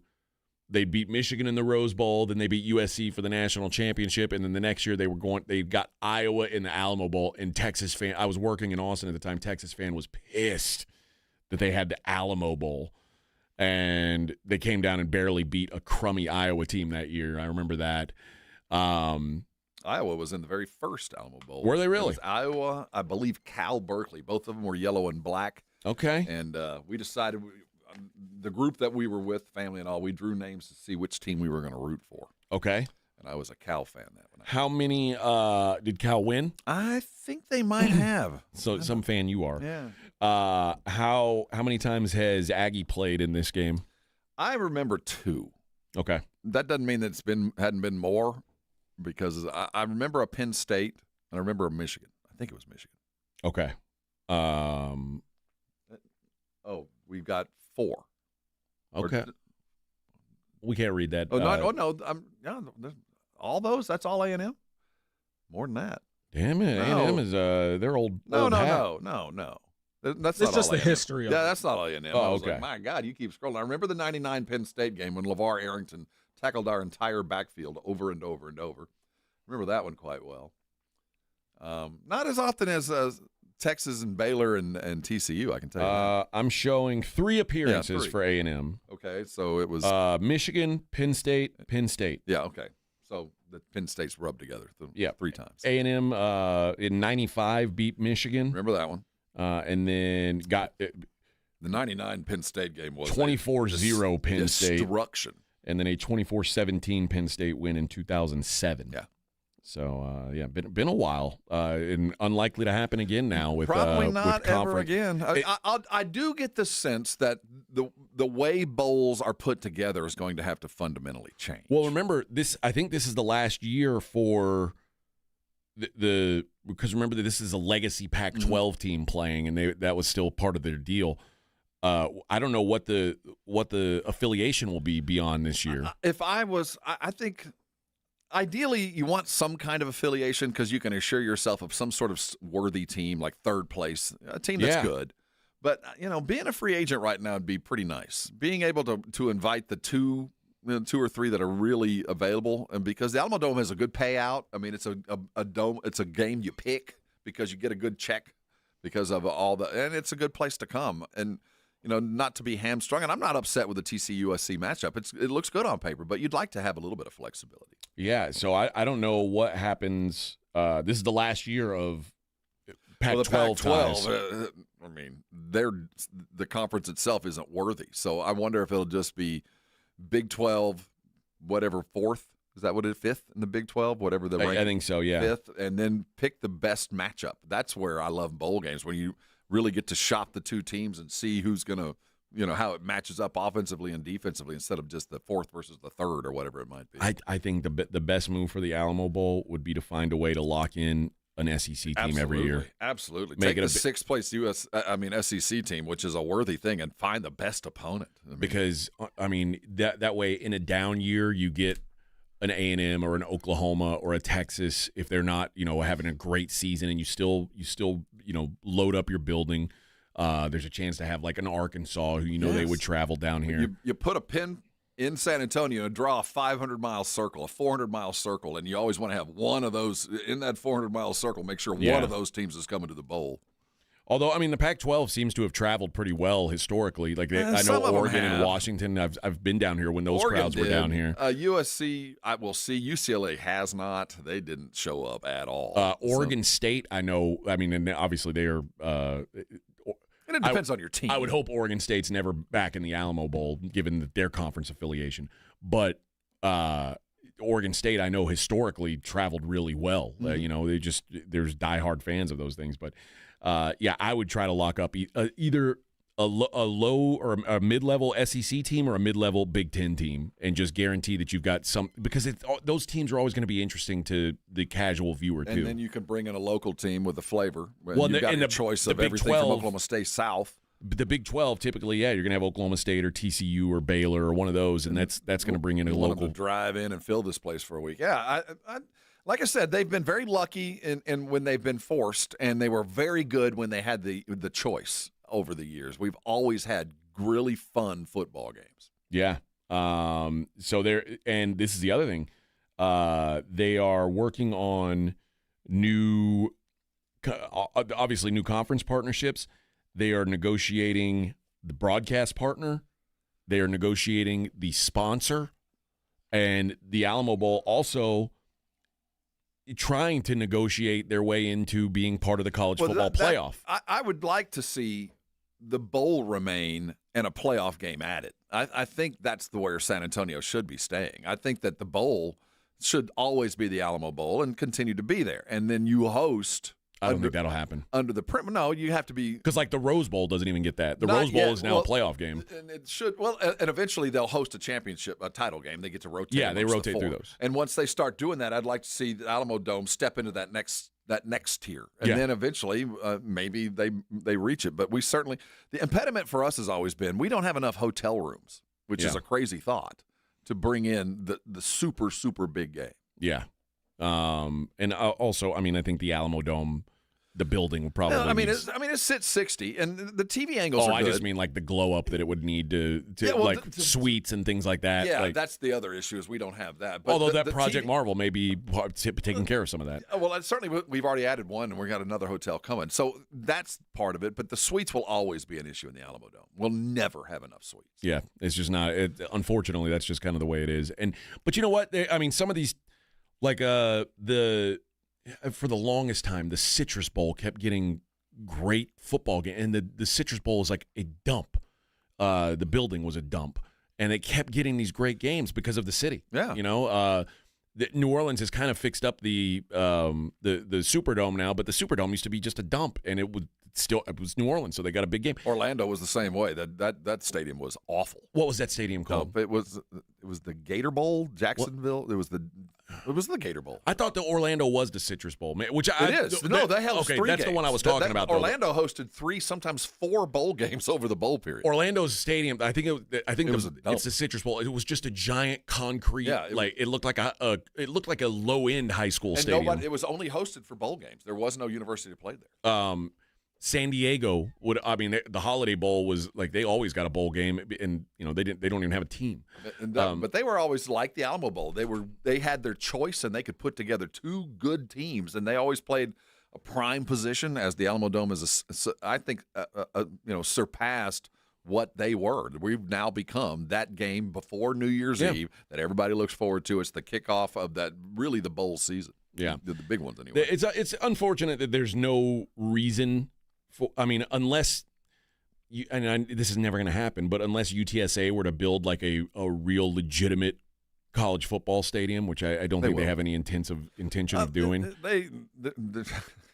It's on the list, but they got other stuff they got to do. Yeah, so if the Alamo Dome is what it is, and that's the place to play the games here, and like you said, it's limited in what it can become, but I think it should hosting a playoff game. I think it should be able to at least be rotated into that. It'll never host a championship game, but it should be rotated into to some of these semifinals or quarterfinals or whatever. We're not big enough for that, but I think we can aspire to everything short of a semifinal and down. I think that's. I think so too.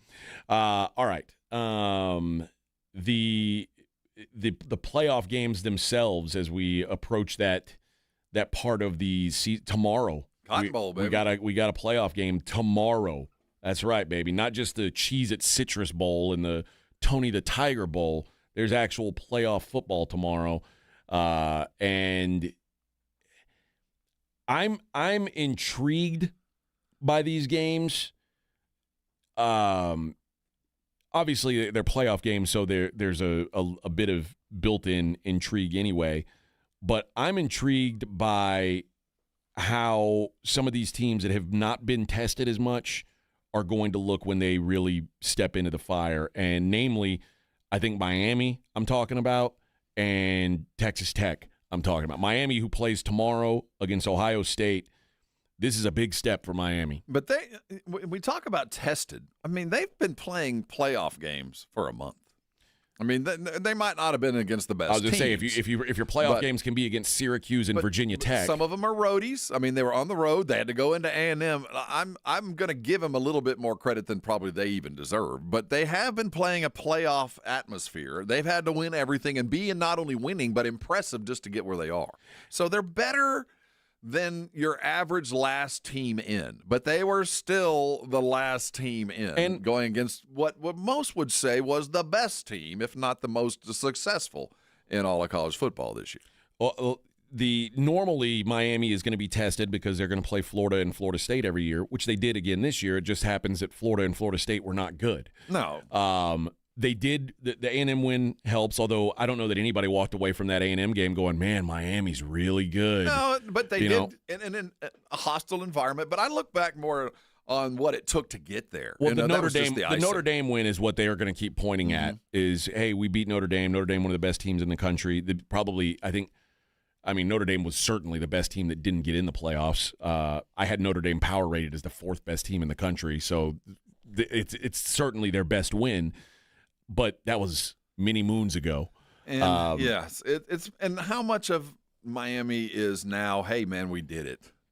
You know, we got in, we beat A&M on the road, and so we might lose to USC, but we can to Ohio State, but we can proudly say we came and we overcame. And when I heard Cristobal talking yesterday, he sounded like he was trying to convince his team that, this is great, but you're good enough to keep winning. You're good enough to keep playing. You shouldn't just call this. Stop it, Coach. You guys are acting like, hey, we did it. Now let's just have a fun week of practice and go home proud after we lose to what we believe will be the eventual national champion.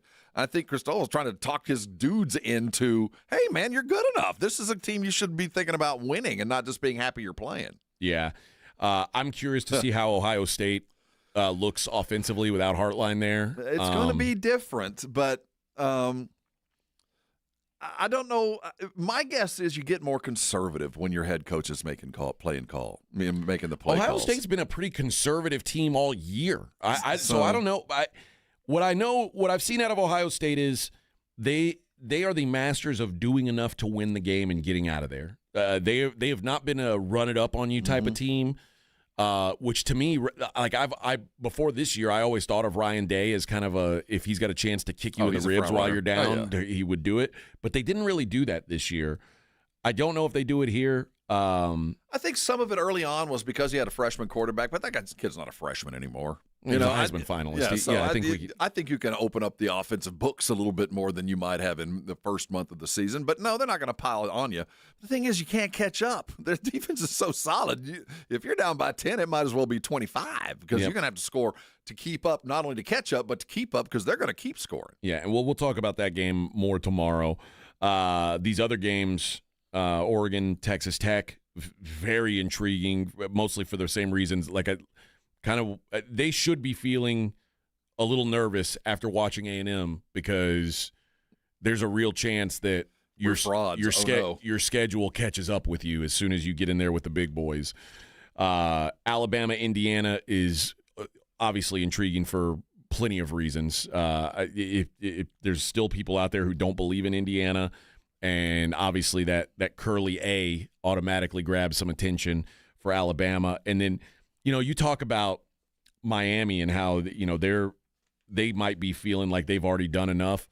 I think Ole Miss, they certainly feel, hey, we showed that we didn't need Lane to win. I think they get rolled. I think that's the biggest margin in any of the games this week is I think Georgia is going to just smack Ole Miss around. Familiarity is not going to be their friend. No, I don't think so either. All right, we'll take a quick break. Be right back. Morning Huddle 94.1 San Antonio Sports Star.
It's the Morning Huddle with AJ Hoffman and Rob Thompson on 94.1 San Antonio's Sports Star.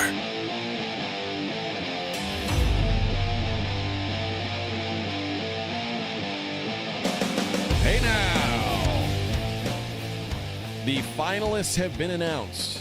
Who's going to get the knock on the door? The Pro Football Hall of Fame. They narrowed the list down to 15 names. My guess is they take about 6 this year, 6 or 7, because last year they took 4. That was the smallest class in 20 years. I think they want to have more of a show than that. Is there a Cowboy on the list? There is one. Jason Witten on the list. Oh, Act 2. Darren Woodson's still on the list. So, well, Darren better get in before Witten. I would think so. Woodson not in there is a travesty. He should be in. If you're going to include safeties, you got to include him. I think so too.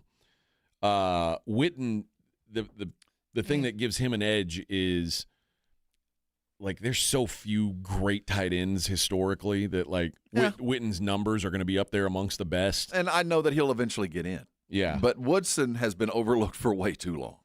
So here are your 15 finalists. Willie Anderson, the longtime tackle. Drew Brees. In. Almost a lock. Yeah. You know what? In fact, I'll just say a lock. Drew Brees is a lock. Jari Evans.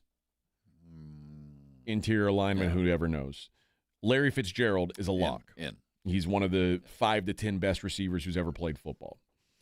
Frank Gore. Should be in, though I could see why you make him wait till the last possible year. Because Frank Gore is Craig Biggio. Yeah, he's big. He's a stat piler. Sustained goodness for 15 years. Torrey Holt. Here's one that I think is going to be a real hot button discussion point. Luke Kuechly. Luke Kuechly was the best linebacker in football for most of his career. Mm-hmm. It was just a very, very short career. I would have said he can't, but we put in a running back, Terrell, a couple of years ago. He won 2 Super Bowls. Luke Kuechly didn't. I know, but by the position and Calvin the numbers. Johnson is probably a more apropos. But yeah, and Kuechly left on his own accord. And Davis left because of headaches. He had migraines. He had to leave. And Kuechly left on his own accord, and I don't know if I hold that against him or it's a plus. I don't know how to look at it, but by the numbers, I think he's in. I mean, but the door's open. Once you do that, then there's a lot of other guys that start arguing, why can't I get in then? Eli Manning? Not yet, but probably. I mean, 2 Super Bowls. Quarterback with 2 Super Bowls. Yeah, it's going to be hard to say no. Terrell Suggs. Man, it's hard to say no to that. That feels like an automatic, too, but I think he was eligible last year and didn't get in. And I was like, even what? more of a reason that. Adam Vinatieri. He's a kicker. We have a special teams wing. He's a kicker. Yeah, he should eventually. Reggie Wayne. Reggie Wayne and Torrey Holt. Yeah, they're the same guy. Standing side by side. It's always going to be tough. Yeah. They've both been on the list for a while now. I mean, having Larry Fitzgerald in this class doesn't help either one of their case because. But both of them individually certainly merit continued consideration. I don't want to take them off the list, but I'm just not sure this year. Kevin Williams, D-tackle. They're always hard to measure. Jason Witten, Darren Woodson, and Marshall Yanda, the guard from the Ravens. Yeah, I see 6 in there. Woodson better be one of those 6. How do you continue to keep? It's been a long time. It's been a long time, and they keep keeping him off. So it wouldn't shock me necessarily. I think Brees and Fitzgerald are the 2 that you could if they're not in, that's crazy. You know what I mean? Oh, they're in. And they're deservedly so. The reason I asked if there's a Cowboy wasn't so much I wanted a Cowboy in, but if they were to be in, the likelihood of one of the teams that represented that the initiates played for is more likely to get in. So maybe Cowboys play a Hall of Fame game. Some of the numbers. Frank Gore is 3rd all time with 16,000-yard rushings. 9 1,000-yard seasons, 5 Pro Bowls. Jason Witten, 2nd all-time in yards, 13,046 yards for a tight end. That's 2nd all-time, 2-time All-Pro. And then Luke Kuechly, this is why I think he's so fast. 8-year career. In the 8 years he played, Luke Kuechly led all linebackers in the NFL in tackles, takeaways, interceptions, and passes defended. He, in 8 seasons, was a 5-time All-Pro, 7 Pro Bowls, and a Defensive Rookie of the Year award. How do you tell him no? Because he walked away from the game for his own safety. I don't want my head to be mush, so I'm out. Yeah, that's not a good reason to say no. I mean, if he'd have blown a knee and had his career ended, would he be getting in with flying colors? Yes. I think so. I think if they would have been the tragic end of and the numbers were enough. But because he decided to walk away, we count against him? I don't get that. And then Torrey Holt, obviously. I'm not even sure he was the best receiver on the team he was on, you know? But you know what? 920 catches, over 13,000 yards. It's a lot. The big numbers at the end of the day. That's a system thing, though, man. A lot of guys got a lot of yards in that offense. 2 finalists who didn't. Well, so first of all, Phillip Rivers didn't make the finalists. He did not advance from the 26 semifinalists. Offensive lineman Steve Wisniewski was in his final year of eligibility. He did not make the finalists. And 2 finalists from last year didn't make it this year, Fred Taylor and Steve Smith Jr. Yeah. Or Steve Smith Sr., pardon me. And I thought he had an MVP, but he had a Triple Crown year back in like 2005. And for a brief shining moment, but I feel like I could write the story of the NFL without those 2. Yeah. You know, and that to me, like we were talking about it in the break, and Edwin said, if you have to think about it, it's a no. If you have to go, well, let me think, it's a no.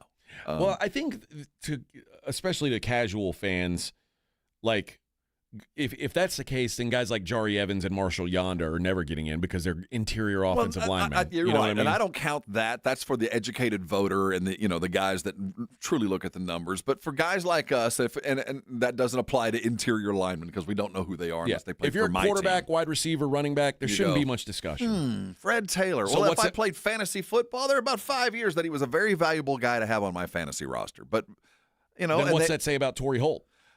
Same thing, but when Fred Taylor was at least the best running back on the Jacksonville Jaguars. I'm not sure Torrey Holt was the best wide receiver on the Rams at the time he was playing. Isaac Bruce was better. This is a wild stat. So from 2000 to 2009, so for that decade, the 2000s decade, no one had more receptions than Torrey Holt. No one had more receiving yards than Torrey Holt. Yes. He had 8 straight 1,000-yard seasons, 6 straight 1,300-yard seasons, and won a Super Bowl. Every bit of it. I mean, it's hard to say. The numbers say yes, but those that watched them go, that's a system thing. That was an offense that was putting up yards like crazy. The argument for him would be Warner's in. Yeah. He's a system dude. He's in. Isaac Bruce, he's in, isn't he? Yeah. Yeah. So you kind of got to go, well, Holt probably should get in because of the Super Bowl. But he gets in, and I know full well at their best, he wasn't even the best wide receiver on the team. Yeah. The Frank Gore one, the only people who have rushed for more yards in their lives than Frank Gore are Emmitt Smith and Walter Payton. That's crazy. How do you say no? You just can't. The guys who the other guys who are in the top, it goes down to 17. The only other guys who aren't in are not eligible yet, that being Adrian Peterson and Derrick Henry. Everybody else in the top, number 18 is Fred Taylor, who's eligible and apparently not a finalist anymore. But anybody who's ever rushed for 12,000 yards that is eligible is in the Hall of Fame. Frank Gore has 16,000.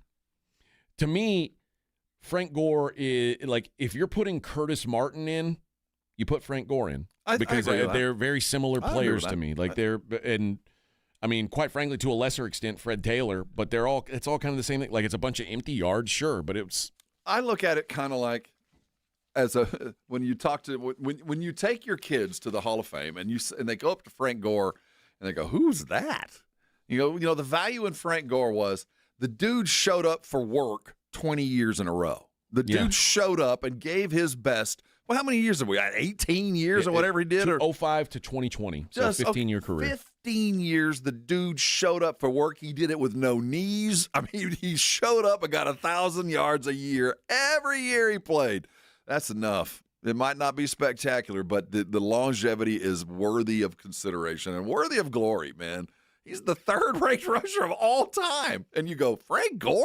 A guy who had the exact same length career as Frank Gore and ran for about 3,800 fewer yards, Marcus Allen. And no one ever says, oh, I can't believe Marcus Allen's in the Hall of Fame. Poor You know what I mean? Marcus got parked on the bench for 3 years with the Raiders. So everybody goes, what could have been? But even what we got to see was enough. Still pretty damn good. Frank Gore, so much of us of an age remember him maybe more for his Miami Hurricane career than his NFL career. Because I picture him at his greatest. I think Frank Gore was a 49er. Was that his best years? A 49er, or was it the Eagles that he had a good run with? He played in Buffalo for a while, and he was still just probably a guy got 1,000 yards though, or 800 yards a year. Yeah. But yeah, I think 49ers probably his glory days. In those years, he was tough. I played for the Colts, I believe. You did? Yep. He played for a bunch of teams now that I think about it. Let's see.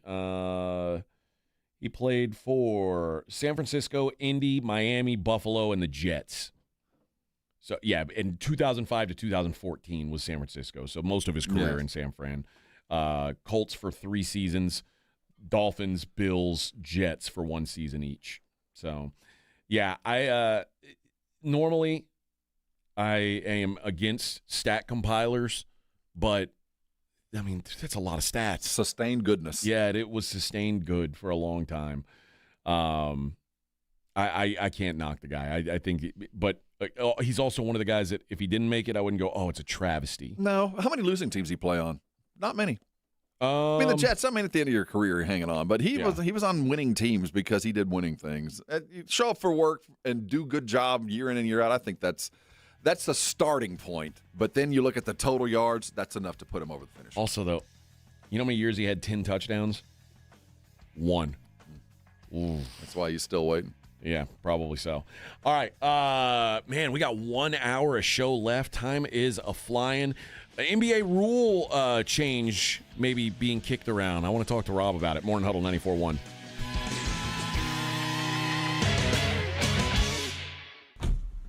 Riding the work with A.J. Hoffman and Rob Thompson. It's the Morning Huddle, KTFM Floresville. It's the Blitz with Jason and Joe. Afternoons at 2.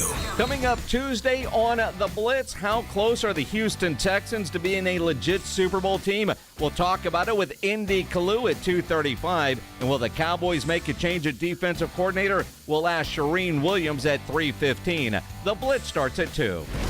The Blitz with Jason and Joe. Afternoons at 2 on 94.1 San Antonio Sports Star. There's a reason why you own a Kubota. It's because you won't settle for second best. The Kubota L Series has been the #1 best-selling compact tractor in the U.S. for 15 years straight. And the Kubota SVL Series has been the #1 best-selling compact track loader in the U.S. for the last 6 years. Now that's saying something. So don't be fooled by other dealers wanting to trade for your orange. We're Ewald Kubota, keeping it orange for over 75 years. Uncover the root of your problems and improve the quality of your life. I'm Dr. Torres from the Institute for Functional Health. For more than a decade, we have helped people restore energy, vitality, libido, and drive. Most patients come to us because they feel unheard or stuck. Schedule your Discovery Day. We'll talk about your history, run advanced testing, and build a personalized plan that fits your life. We have helped thousands of people just like you. Call 210-468-1891. I'm Dr. Torres at the Institute for Functional Health. 210-468-1891.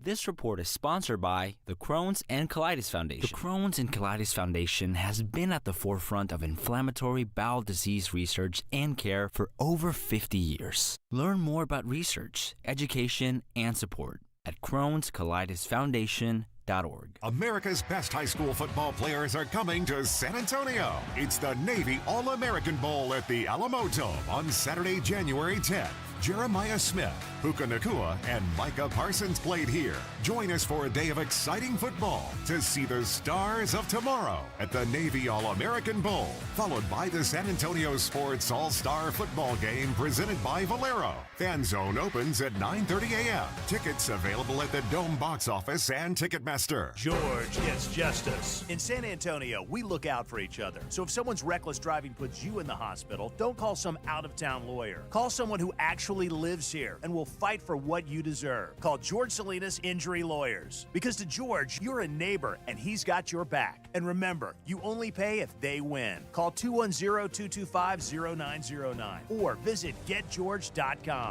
George gets justice. GetGeorge.com. Principal Office, San Antonio. Get in the zone, AutoZone. Charlie's battery is struggling to start. Not ideal before the tailgate, so he goes to AutoZone. Welcome to AutoZone, where a friendly AutoZoner tests his battery for free. Looks like he needs a new one, so he gets the Duralast battery. have fun and stay warm. And he makes it to the tailgate early enough to get his favorite spot.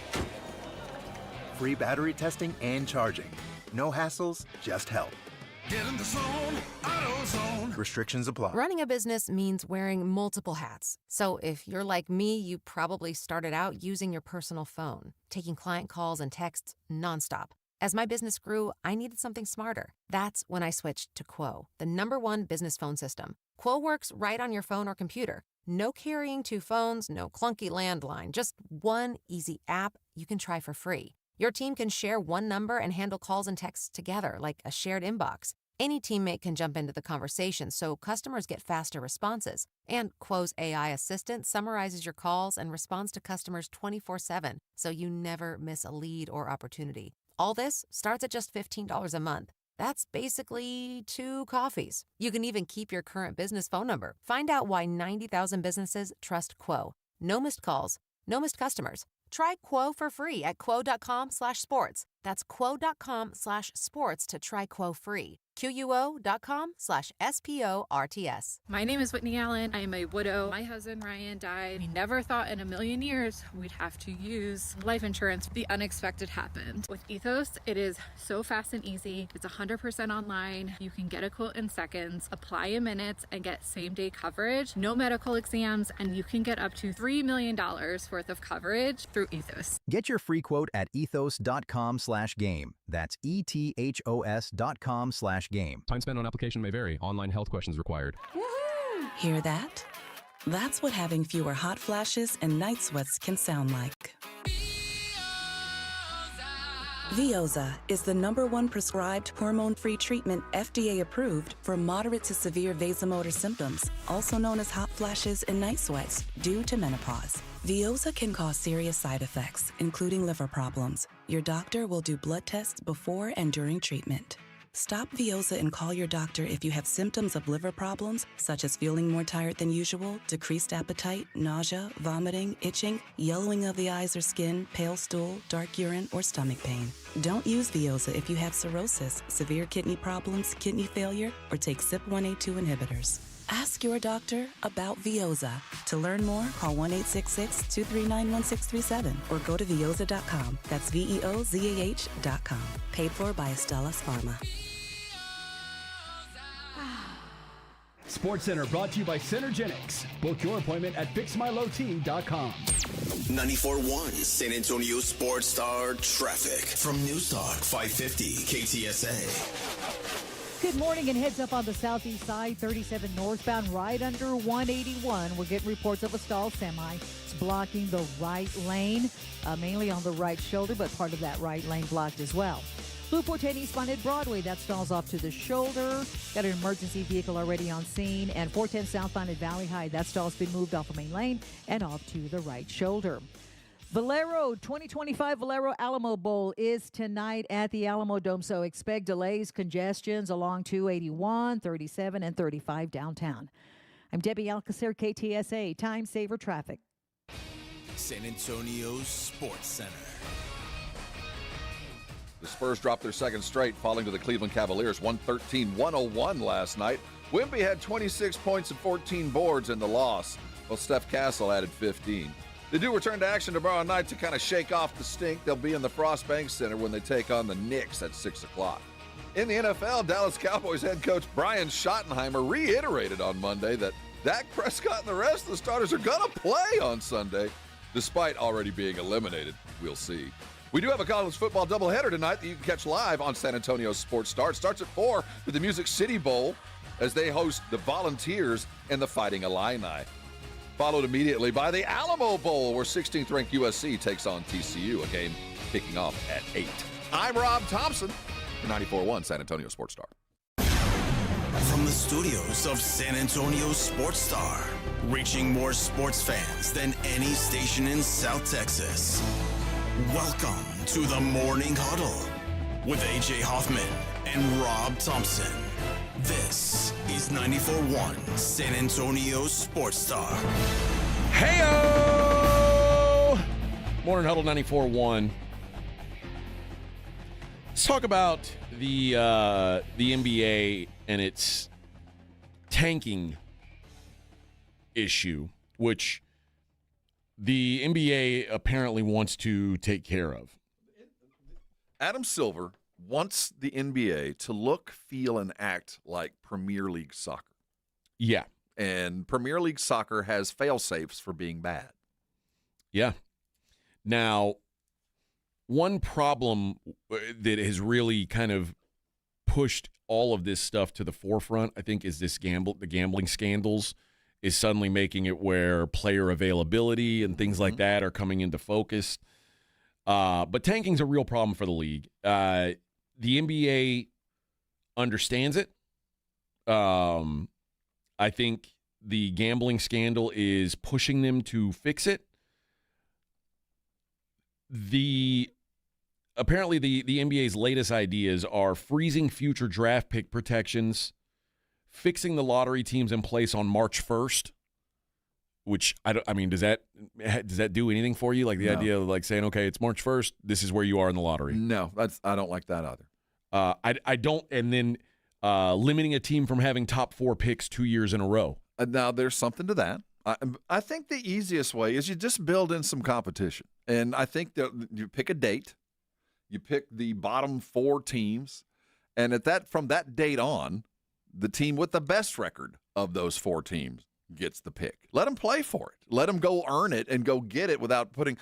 I don't want it set in March for a lot of reasons. I mean, what happens if I'm not in the lottery and my best dude blows his knee on March the 2nd? Now, what do I do there?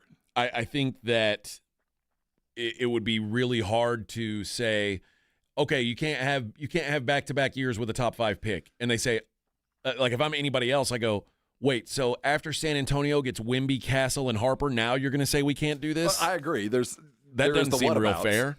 I'm about either the fear, and I see what the future is, and I can see what Silver's hoping for, is as this NBA Europe starts to form this nebulous thing that's going to come together over the next year or two, when they figure out these 4 or 6 teams, I wouldn't be surprised if at some point the NBA starts relegating you. Like, you know what? The bottom team is going to be playing in the Europe schedule next year. Good luck. Yeah, I mean, I wish that could be the case. It's just almost impossible to do because these teams have buildings that they've got to fill, and they could still fill them. But the secret to this is no one is going to vote for anything where I lose a whole bunch of money. But if you suddenly have to go play in Europe for a couple of years, and in Paris and Milan and London, there's still money to be made. You just don't get to play for the ring, and you got to win your way back. I think that there's a future there when we have 40 worthy NBA caliber rosters, but we're so far away from that we can't count on that. But the best way for me has always been compete for it. Don't lay down for it. Go earn it.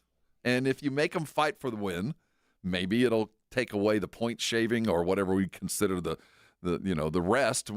We need you to win this game, because if we win this game, we get the number 1 overall pick. I think makes a whole lot more sense than why don't you sit out so we can lose this game and get the number 1 overall pick. I don't know. I don't know the fix. I mean, it is like part of it is the lottery is. I don't know if I can't say that I know I've got a better system in place, but it's clearly a flawed system. Well, if you're fighting for it, there's no need for a lottery. If you're taking the bottom 8 teams And now there's things you play into it, like what if I've traded away my draft pick? What do I don't care. Yeah. What do I care if I win this thing or not? I'm tanking no matter what. I don't get there's no benefit for me in winning other than the glory of winning. And evidently that's not enough. There are the problem, like obviously the on-court product suffers when teams are tanking, but also when teams aren't trying or when they're trying not to win, it devalues your franchise for the other teams that they play against. Yes. You know what I mean? The idea that you succeed by failure has always been kind of difficult. And, and then they tried to make it, well, even if you're that bad, there's not a guarantee that you'll get the number 1. You might only get the number 4 pick, but we'll make sure you get the number 4 pick because we need you to get better. Well, we've seen over the years that teams don't necessarily want to get better, that the paycheck's enough. And we've lived on that. And then the premise that is so outdated that we can't even fall back on, that franchises tank, players don't. Yes. Well, now players kind of do when they're like, well, I'm tired. I'm not playing. And obviously a lot of this discussion came up last year when Lauri Markkanen and Walker Kessler were sitting when it was clear they were healthy, and they were just like, yeah, they're not playing tonight. And everybody's like, okay, we can't do that. But remember when Oklahoma City, before Jalen Williams and Chet Holmgren, they sat Shai Gilgeous-Alexander for long stretches and fully understanding what it was going to get them. We have Tim Duncan because when Pop had the palace coup and fired Bob Hill, he sat a healthy David Robinson for 6 months, angling for the Tim Duncan pick. No, I can't speak to any ill-gotten gains from anybody else because we did it right here in San Antonio 25 years ago, 30 years ago. We did it. It's just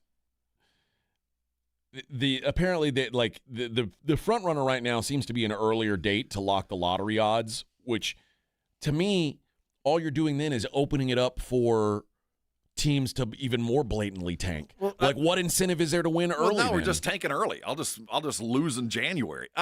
I prefer play for it.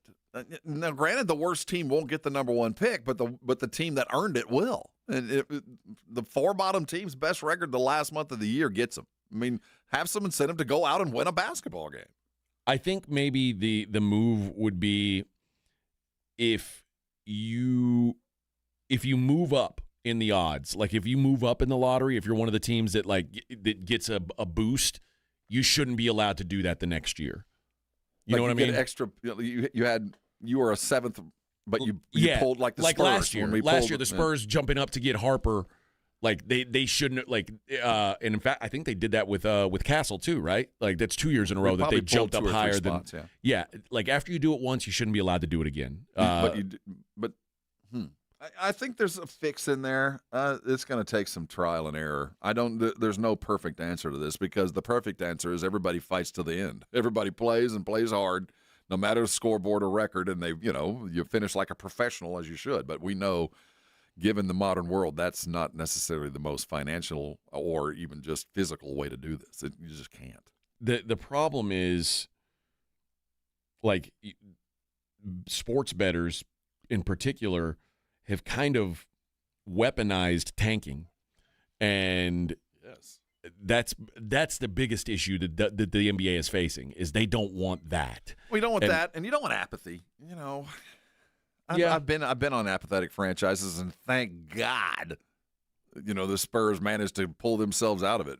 Thank God I've never been a Memphis fan. Thank God I've never had to deal with just decades of ineptitude, just decades of it, where the attempt was it was more important to get into the lottery than it was to draft a good player. The weird thing is so teams like the Jazz, the Jazz right now are clear. The Jazz could easily be a play-in team this year. Like they're not inept. Like they have talent. Yeah, that doesn't mean they're good, but yeah, there's some guys there. We saw it Saturday night. So they can either try their best to make the playoffs, or the play-in. What happens if they fall short though? Their pick that would go to OKC is top 8 protected. So either you tank and make sure you get a top 8 pick, or you try to make the playoffs and you come up just short, and now you don't get a pick at all. And that pick is going. It's going to a juggernaut. So I don't know how you fix that. What can you do? I mean, do you tell people you can't trade draft picks? See, the cat's out of the hat on that. So out of the hat. I forget who said that, but I always the cat's out of the hat. But I do think we're gonna whatever we try first will not be the answer, or at least not the final answer. I think that there's unintended consequences to no matter which way they turn, because the system is built on the expectation that your team, your players, your coaches are going to try as hard as they can on every game to win it. And as soon as you get away from that, then anything's possible. The moment we realized 5 years ago, 10 years ago, the moment Pop started resting dudes, that, maybe they're not all in it all the time, that the gambling is going to fill the void. And once that filled the void, now we start questioning things like, well, is he really hurt? Is he just sitting down because of the tanking? Is he sitting down because he wants a contract? Obviously, they're not trying hard to play hard and win every game. Yeah. And that is the worst case scenario. You don't come back from that. And luckily, they've been able. We know it's tanking, and we've accepted it because, you're trying to get a better dude. But at the end of the day, it's not good for the league. And I do know that Adam Silver is so aware of the groups that have been successful before. And Premier League soccer, the highest levels, has figured this out. They've dealt with gambling for decades. This is nothing new to them. And the way they found out was there's a penalty for losing, relegation, that you don't get to make the kind of money if you don't try real hard. And they build in all these little tournaments to kind of keep things shaken up. And the NBA has already begun that. So if you're looking for what you think they're going to do, look at what soccer has done, because I guarantee you they're looking at what they've done first. So I saw here an idea that I kicked around before was the way they've done this play-in tournament now, or the play-in. So now there's technically 10 sort of playoff teams, but obviously the big goal is to be one of those top 6 and not have to play the play-in. Maybe you reward those play-in teams, the teams that do make the play-in, you reward them with an extra shot at the lottery. That's what I'm talking about. Win the opportunity. Don't lose for the opportunity. So like if you're the 7 through 10 seed, I mean now you're playing double. You've got a chance to make the playoffs. And even if you're in, you still get your spot. I'm in. Because to me, there's the idea of parity is so. Parity, everybody wants it till you have it, then it gets boring. The truth is, what we want is a few great teams, and we don't want it to be like, okay, the Thunder winning the championship in the discussion. We want there to be 4 or 5 teams every year that we go, okay, it could be them. Like nobody wants a bunch of mediocre teams, and nobody wants AJ DeBanza to be playing for the Washington Wizards. Like this is just so. To me, like incentivizing these teams not to be the worst, but if you're almost there, you've got a chance to become really good. You're not going to sacrifice for the effort just because you tried hard and didn't get to play in, or you actually played in, and then you get hammered your first series. You still managed to keep a draft pick and improve. That would be one I would accept. Like if you're a record label and you've got, would you rather have the Rolling Stones and Led Zeppelin?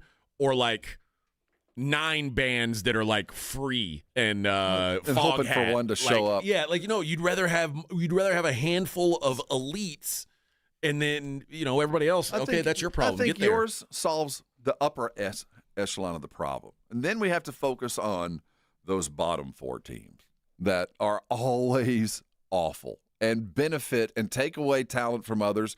Maybe we focus on those middling teams that we're trying to get better. We want you to, make the playoffs and get better, but not sacrifice the draft pick and all that. But take the bottom, maybe it's the bottom 2 teams, the 2 worst teams in the league, and tell them in April the best team gets the draft pick. Ain't no, you hope for the numbers. You got to go win this. Maybe that last game of the year when you'd be playing your G League, you'll actually suit up everybody to go get Cooper Flag. Maybe we can fix it on 2 different sides of things. So we want the middling teams to continue to improve and get the benefit of a hard-earned, if not effective, season. And then The suck teams, you don't get to lose 45 games in a row and get Cooper flag. You don't get to do that. You have to effort. You have to try. And even if you don't win, at least we can tell you're trying. Maybe the in-season tournament, maybe you take that model, and at the end of the year, you take the bottom 6 teams and you say, okay, turn it out. We're gonna figure something out. And if whoever plays the best gets the first pick, whoever plays the worst gets the last pick. And there's no more lottery. This is the slot. This is what you got. And I think there might be an unintended consequence, but I'm willing to try. Yeah. But there does have to something has to change. This sucks. And when owners have to lie, say, "Oh, we're not tanking." You're lying. Yes, you are. Yeah. All right. Good discussion there. Let's take a break. When we come back, we'll see what's going on in the world outside of sports. It is the Morning Huddle on 94.1 San Antonio Sports Star. 94.1 San Antonio Sports Star traffic from News Talk 550 KTSA. Good morning. As you get into your midday commute, new trouble spot, Loop 410 westbound, Harry Wurzbach. Some debris in the roadway, right center lane. 410 northbound, 151, that's a stall now off to the shoulder. 410 eastbound at 37, disabled vehicle, right shoulder blocked. And we still have that stall semi on 37 northbound, right under 181. They're having a heck of a time getting it out of there, still blocking part of that right lane. I'm Debbie Alcacer, KTSA, Time Saver Traffic. 1, 2, 3, Cowboys! South Texas home for the Dallas Cowboys, 94.1 San Antonio Sports Star. Sunday at noon, the Cowboys wrap up the season in New York as they take on the Giants at MetLife Stadium. Pre-game starts at 11. Presented by AA Best Bail Bonds, the Davis Law Firm, Hornitos Tequila, Connecticut, and Jim Beam. 94.1 San Antonio Sports Star, South Texas home of the Dallas Cowboys. By texting 24700, you agree to receive recurring automated marketing messages from J. Crew Factory. Message and data rates may apply. No purchase required. Terms apply. Available at jcrew.com.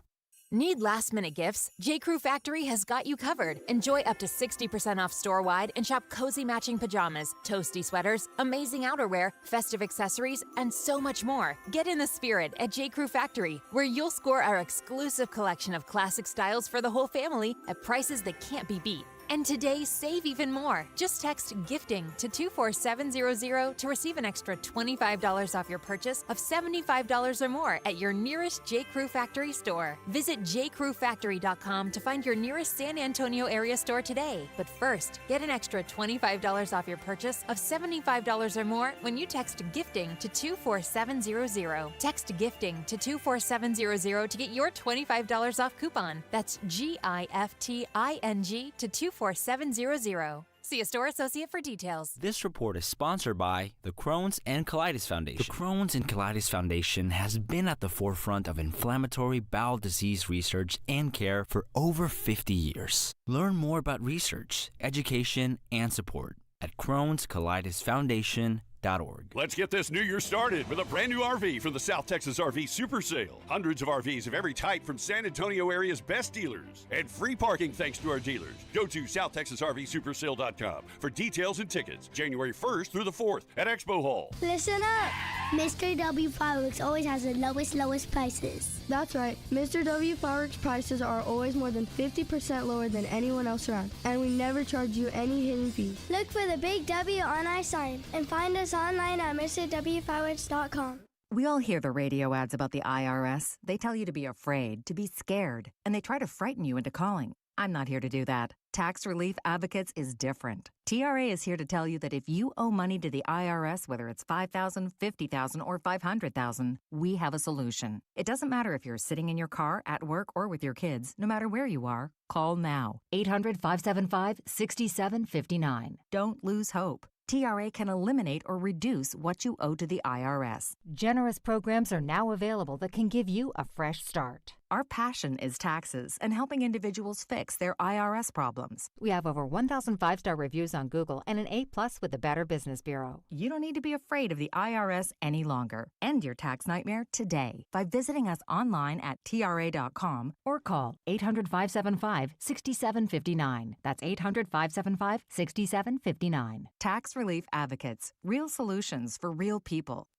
FIFA World Cup 2026 is coming soon, but your opportunity to be there starts now through an exclusive offer with an eligible Bank of America Visa credit card. For a limited time, become a new customized cash rewards or unlimited cash rewards Visa credit card holder, and you will be eligible for a chance to purchase FIFA World Cup 2026 tickets. Learn more at BofA.com/cardFWC26. What would you like the power to do?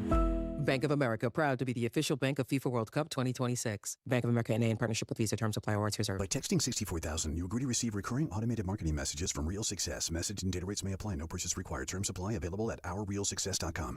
Do you want to learn how to make money flipping houses and acquiring rental properties right here in San Antonio without using your own money? You'll learn to flip houses and secure rental properties in your spare time to get on track towards real wealth building. We're offering a handful of motivated individuals the opportunity to attend our workshop right here in San Antonio for free. That's right, we'll give you 2 free tickets when you text INVEST to 64,000. San Antonio is the perfect market to flip houses and build rental income. Don't miss this opportunity. Come to a complimentary live 2-hour workshop next week right here in San Antonio and learn how to start making money flipping homes and building long-term wealth with rental properties. To get 2 free tickets, text INVEST to 64,000. Text in the next 10 minutes and registrants will also receive a free copy of our Funding for Deals guide. Text INVEST to 64,000 for 2 complimentary tickets. Text INVEST to 64,000. The following is a dramatization.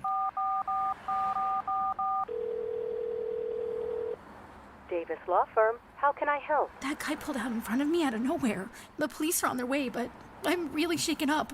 Don't worry. We're going to get you taken care of. You made the right call. I'm Jeff Davis. If you've been hurt in a car, truck, or 18-wheeler wreck, call Davis Law Firm at 444-4444. We're ready to help day or night, and there's no fee unless we win. Davis Law Firm, San Antonio. Kinetico water systems are the best of the best. I personally have one in my home. All those other water softener systems out there are junk in comparison. For a limited time, receive a free reverse osmosis drinking station at your kitchen sink. $400 off with trade-in and 0% interest for 12 months with approved credit. Call Kinetico of San Antonio and the Hill Country. 210-656-PURE. Check them out at KineticoSA.com and tell them Dave Ramsey sent you. License number 38961.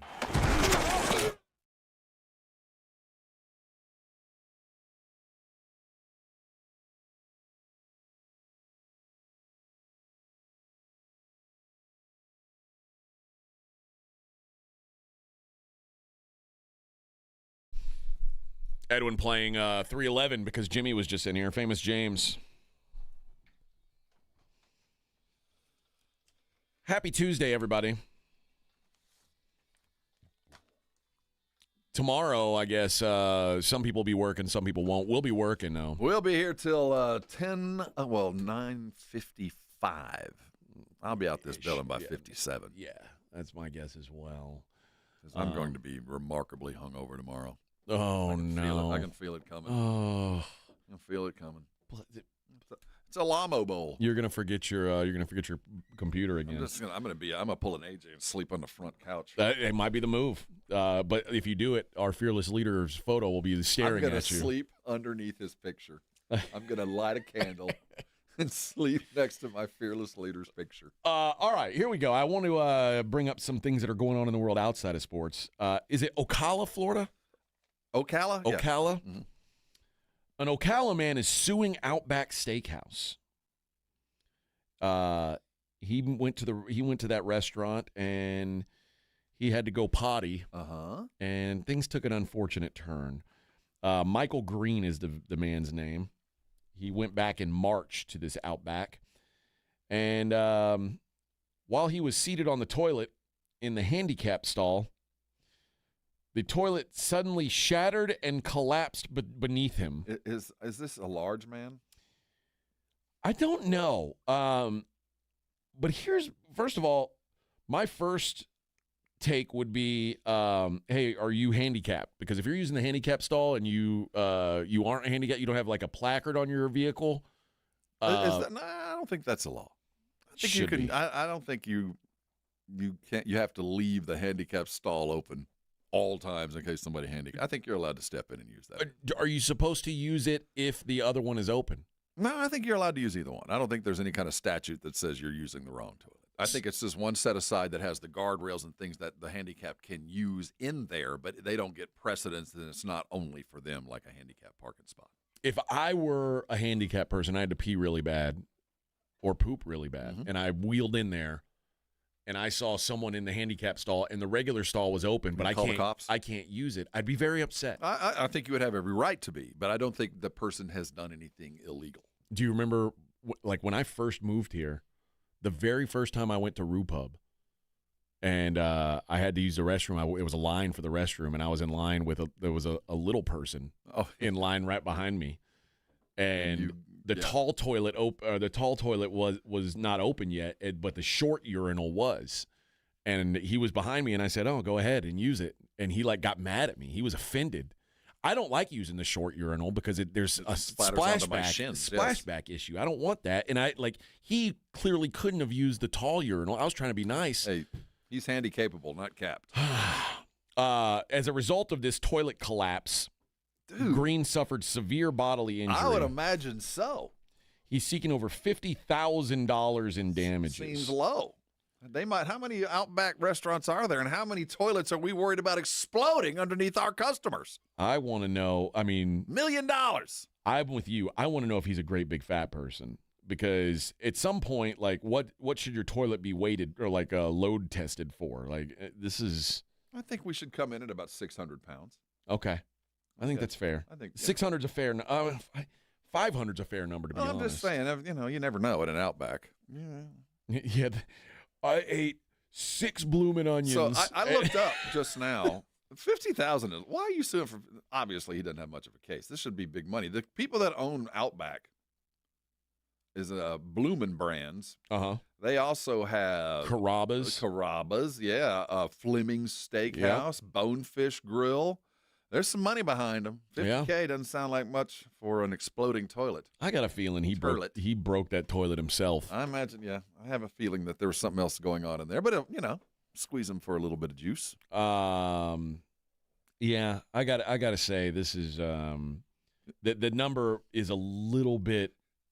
It's a little low. That's nothing. It's a little low. If just the embarrassment alone of being, especially if he was hurt enough that the ambulance had to come, and your pants are around your knees, and you've got all of that. You've got poo on you. All of that, yes. You'd think that'd be worth more. So I don't think he's got much of a case, unless of course he actually does weigh 600 pounds, and you wheel him in as evidence and go, look at. There's no toilet. What were we supposed to do? Yeah, what were we supposed to do? Golden Beach, Florida. Where's Golden Beach? You don't know? No, I imagine it's close to Ocala. It's near Hallandale Beach. I know that. Police say they caught a nude burglar hiding in the garage of a $12 million Golden Beach home on Christmas night. And it came after he broke into an even more expensive home nearby earlier in the night. The problem was why was he nude? Well, because he left his clothes at that last house. Why? His name's Vladimir Demidovich. He's 26. When they found him at 9:45 p.m., they asked him, where were your clothes? He said they're at a nearby home. When they went to that home, a $37 million home, they found the house disturbed, drinks consumed, and clothing on the floor. Cops determined that Demidovich consumed beverages inside both houses and demonstrated intent to commit theft. So they arrested him on 2 burglary charges. He was out on felony bond at the time of his arrest, from a pending criminal mischief case, which seems like what this guy's really into. There's a crime called intending to commit theft? Yeah. Okay. So he broke into a house, didn't steal anything, left his clothes, got arrested nude in another house. Or did he have stuff from that other? I guess he didn't steal anything. I guess he drank their. Well, that's theft. He drank their booze. Yeah. There you go. I mean, but he peed it back out. He only rented it. He didn't have anything on him. He didn't have any put anything in his possession. He might have had something. I hear the prisoners call it keistered. He might have had something hidden. I guess that's entirely possible. Just saying, I guess that is entirely possible. Keistered. You didn't think you'd hear that today, did you? No, I did not think that. This is a sad story. Now, the headline, Police searching for mom accused of allowing 3-month-old daughter to drown in bathtub while using drugs. Now, in my mind, I would never let my 3-month-old daughter use drugs. Yeah, what was that? Especially in the bathtub, because of course they're going to drown. But I think it means the mom was using just drugs. A poorly written sentence by the yes. judge. Yes. Law enforcement's on a so what do you do then if your kid's Brianna Arnold is her name. She's 34. She stands accused of involuntary manslaughter and cruelty to a child with death resulting and possession of narcotics. Can you really go on the run there? It seems like if that were to happen, I have a hard time putting myself in the shoes of a drug-addled mother who lets my baby drown in the bathtub. But if I were, I believe my move would be to sober up, call 911 and say, my daughter had a terrible accident. Not leave my daughter in the bathtub with drug paraphernalia laying around and go on the lam. Well, that's never going to work out. She gets to live out the rest of her life under the prison. Yeah, I think she's. You've forfeited all future things. I think it's will allow you to breathe. It's going to go. It's going to go poorly for this young lady who actually is kind of cute. Well, I mean, you can live your life underneath the prison. You ain't seen the light of day again. I don't think. Although it's. I mean, it's manslaughter. It'd be hard. I don't know what the final. I'm sure there's extenuating circumstance with a child that are going to be applied to that. You think so? Oh, I guarantee it. I mean, you're probably right. It's although it is, it's in Vermont. Maybe they'll. Well, I'm not saying we're going to take your breath. I'm just saying we're going to take the rest of your life and let you live underneath the jail. You're probably right about that one. 22 consecutive weeks. The number one song has been Teddy Swims or whatever his name is. All I Want for Christmas Is You by Mariah Carey. Oh, really? Yeah. So 22 weeks? 22 weeks. It's the most weeks at number one on a singles chart. So that started in October? Yeah. So it's not the most consecutive weeks. Oh, I got you. Okay. But it's the most weeks. Year after year after year. Yes. The song that it broke the record for was Old Town Road from Lil Nas X and Shabuzi bar song, the Tipsy song. Well, what now? I don't understand the record again because All I Want for Christmas has been out for what, 20 years? 10 years? 15 years? Yeah. But the other ones have only been out for a couple of years. I know. So, I mean, but it's a Christmas song. So she's it's like not, the Frank not Gore. As popular. Yeah, she's a stat piler. Yeah. She also extended a record on the streaming songs chart, 26 weeks at number one, and has bumped from number 5 to number 3 on the digital song sales chart. It's a good Christmas song. 24 holiday songs in the top 100. Brenda Lee's Rockin' Around the Christmas Tree. I've heard that a few times. Bobby Helms' Jingle Bell Rock. Wham's Last Christmas. And Ariana Grande's Santa Tell Me is also a big hit. Over on the album charts, shockingly, Taylor Swift continues to reign at number one, 11th non-consecutive week, but the Christmas cheer spread everywhere else. I would aspire just to release one hit Christmas song. Live off that. That's the move. That is the move. About 6 weeks a year, get some mailbox money. Oh, that's a power play. Never do anything again. That's a power play. The Frank Sinatra Jingle Bells song, where it's like Jingle, that song, like he didn't have to work after that. No, that's what I'm saying. Jingle bells, just get it done, and everything else is gravy. Jingle all the way. Unfortunately, we have to deal with her and those others during the rest of the year too, when they try to release real music. Yeah, that's the downside. All right, we've got one segment left. I guess we'll do what we always do and take a look at the daily lines. It is the Morning Huddle on 94.1 San Antonio Sports Star.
everybody? It's the Morning Huddle, 94.1. Rocking out on a Tuesday. I can send a text to our boss. I'm not sure if we're working tomorrow or not. We're figuring it out. Yeah, maybe we'll be here tomorrow. Maybe we won't. If we are, surprise. If we're not, surprise. We'll just play it like that. It is a company holiday, though, so I don't know if we have anybody here to, run the board and stuff. So it's not my concern. No. It's above my pay grade. Yeah, it is. It's above all of our pay grade, except Edwin's. Edwin is very, very highly compensated. Sometimes, yeah. Let's wrap up the show the way we always do, though. Let's take a look at the daily lines.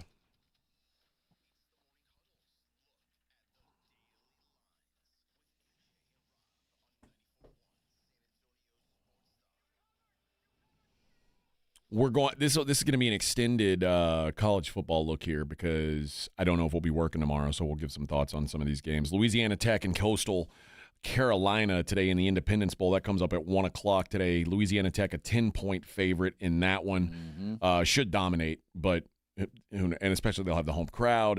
But I'm not interested in watching this game. Tennessee, a 3-point favorite against Illinois in the Music City Bowl. It's another team that's going to have a decisive home edge. I kind of lean to Illinois, though. I think Illinois catching a field goal, it might be some value in that one. And if Tennessee loses that one, it's a home game. Yeah. TCU taking a little money. TCU now plus 5.5 instead of, they were plus 6 earlier today, so a little money coming in on the Frogs. USC 5.5-point favorites. Total in that one up to 56.5, was 55.5 this morning. So TCU taking money, the over taking money. I think the over will continue to rise. Tomorrow, the ReliaQuest Bowl. Oh, everybody's excited for the ReliaQuest Bowl. Is that in Memphis? Where is that? I think it is in Memphis, yeah. Vanderbilt and Iowa. You mentioned when Cal and who was it? Cal and who else had the same? Cal and Iowa. Yeah, now it's Iowa and Vanderbilt. A couple of black and gold, black and yellow teams. Vanderbilt a 5.5-point favorite. And beginning his next career as a professional college athlete? Yeah, no. I think he'll after this game he'll probably petition for a 15th college football season where he can bitch about voters. Total in that one's 46.5. The Sun Bowl, I believe that's the Tony the Tiger Sun Bowl. I believe it is, yes. They're great. Duke, Arizona State, neither one of them great per se, but Duke is a 3-point favorite out there in El Paso. Wrong. That's wrong. You like Arizona State? Yes. I kind of do too. Again, be careful with opt-outs. You gotta see who's going to play. But Arizona State should be better than Duke. The Citrus Bowl, Michigan and Texas. It's going to be fun. Tomorrow at 2 o'clock. You couldn't put together much more of a blue blood matchup outside of the playoffs this year. So the two big-time programs, at least, who are a little down on their luck these days. Texas is a 7-point favorite. I can't imagine betting on Michigan right now. Michigan with no Sharon Moore, who knows who wants to play? Right. I think it's going to be a backyard football game. Michigan's got so many other things they're dealing with. I think Winningham might be in the building. Maybe he'll show up and watch his new guys that might stay play. Yeah, but what is Texas fighting for? But you got guys, working for a job. I think there's some guys there's some position battles that might kind of take place after the transfer portal's kind of emptied. But I think it's going to be more of than anything else, just a really fun football game. Also, not sure who's going to play running back for Texas, as it seems like everybody who's on their running back depth chart is transferring out, which has kind of gone under the radar. Trey Wisner being the big one, but they signed. They've got some. Yeah, they got stuff coming in, but for this game, that doesn't help them today. It's a blue blood matchup. There's going to be a lot of people watching on. And again, I go by the axiom: if you punt once, you're not doing it right. Well, the total's only 48.5. That's due to ineptitude. Well, Michigan offensively has not been great all season long. But I don't think it'd be because they're not trying to score. It's just that Michigan just runs the football. But I think there's going to be a fair amount of points scored. Out in the desert, it's Nebraska. It's corn. and Utah playing in the Las Vegas Bowl. Now, Nebraska lost their quarterback, right? He's Aioli, whatever his name is. Raiola. Aioli is not – he ain't going to play, is he? Well, Utah lost their coach. Utah's a 14-point favorite in this game. I think so. You think so? I think there's that our coach is gone. They only found out last week. They've been working with him up until I think they're prepped for this game, whether he's coaching them or not. And then the Cotton Bowl tomorrow at 6:30. The Ohio State University 9.5-point favorites over the U. Do you remember the Cotton Bowl where Miami showed up and played Texas, and there was the massive fight? It was like 99. I do remember that. Yeah. I would like to see Ohio State pull a Miami and roll in there and just smack Miami. This is what you guys wanted. This is what you guys earned. You fought for 6 weeks. Here you go. This is your just desserts. I have the feeling that's if I'm Coach Day, that's the way I'm coaching this thing. Well, the last time we saw Ohio State, they got beat. I would imagine they've been carrying around a chip on their shoulder. This is a good chance for them to exercise those demons. I expect them to do so. I think they win handily here, and then we start looking forward to them in Georgia. The first, we got Texas Tech and Oregon in the Orange Bowl. Texas Tech, a 2.5-point dog against Oregon, despite having the bye week and having the higher seed. Oregon still favored in this one. Total's 51.5. This is a real prove-it game for Tech, who did not play a very difficult schedule at all and is about to run into their first real elite opponent this season. I'm curious to see how it works out for them. I think it all comes down to their uniform. Well, they both both keep you know up what with the both, Oregon uniform. Both these schools pretty good at uniforms. Well, I don't want them to wear. I don't want Tech to wear all white. Don't do that all white stuff. If you don't go all white, you got to fight. I like when they go all black. Yeah, go all black. Go all in. Go be Red Raiders, but wear black. Yeah. And then the Rose Bowl, Indiana and Alabama. Indiana a 7 or 6.5-point favorite, depending on where you look. I like Indiana here. I think Indiana is for real. I think so. Alabama was lucky to make the playoff, and then I think they were lucky to come back and win that game last week against an OU team that, really kind of kicked them in the teeth to start the game. If Alabama starts that slow against Indiana, they're dead because Cignetti will not take his foot off the gas here. This is going to be one of those, how deep genetically good is Alabama? I mean, is it truly in their DNA? Because that's how they win it. Just because they are just knowing how to win more than Indiana does. Yeah. I don't think they can, but if they do, it'll be because of that. And then the nightcap in the Sugar Bowl down in New Orleans. That'll be Georgia and Ole Miss. Georgia, a 6.5-point favorite. I think they win by 14+. I think they kick a hole in Mississippi. It's a little bit of a homer for Ole Miss. I mean, there are going to be a lot of Ole Miss fans running around in there. There'll be plenty of Georgia fans there too. This is it's the SEC and it's Georgia. It's not my favorite game of the day. It might end up being the most interesting. I think the Alabama game, the Alabama-Indiana game, to me is the most intriguing game of the weekend. I think there's so much there, and I hope there's enough carry through to the next one. But I tend to fall with you. I don't think they're going to destroy Ole Miss. But I do think Georgia will assert their will, and Ole Miss is just going to have to fight to keep up. I think it's going to be assault. College hoops tonight. North Carolina starts up the ACC play. North Carolina hosting Florida State. North Carolina, a 14.5-point favorite. We talk about big numbers sometimes here. You won't see many bigger than this in college basketball. Tennessee, who is 9-3, they are at home hosting 1-13 South Carolina State. The line, Tennessee minus 45.5. So you're saying there's a chance? My! Let me tell you, that's a number that you've reached the excesses. Come on, South Carolina State. You almost have to play it on principle. I got to take you on principle. You're going to have to cover that. Come on. And it's not like Rick Barnes is going to run up and down the court. He's going to play it slow. It makes me think that South Carolina State's rolling out a bunch of 3 6'2" dudes, a 1 6'5" center, and a couple of bench dudes. 45.5. Have some respect for yourself. Nebraska, it's corn. Again, continues. It's got the juice. 12-0, unbeaten Nebraska. Hoiberg is one hell of a coach, and if you look at how he wins, he's winning it that way. They're shooting.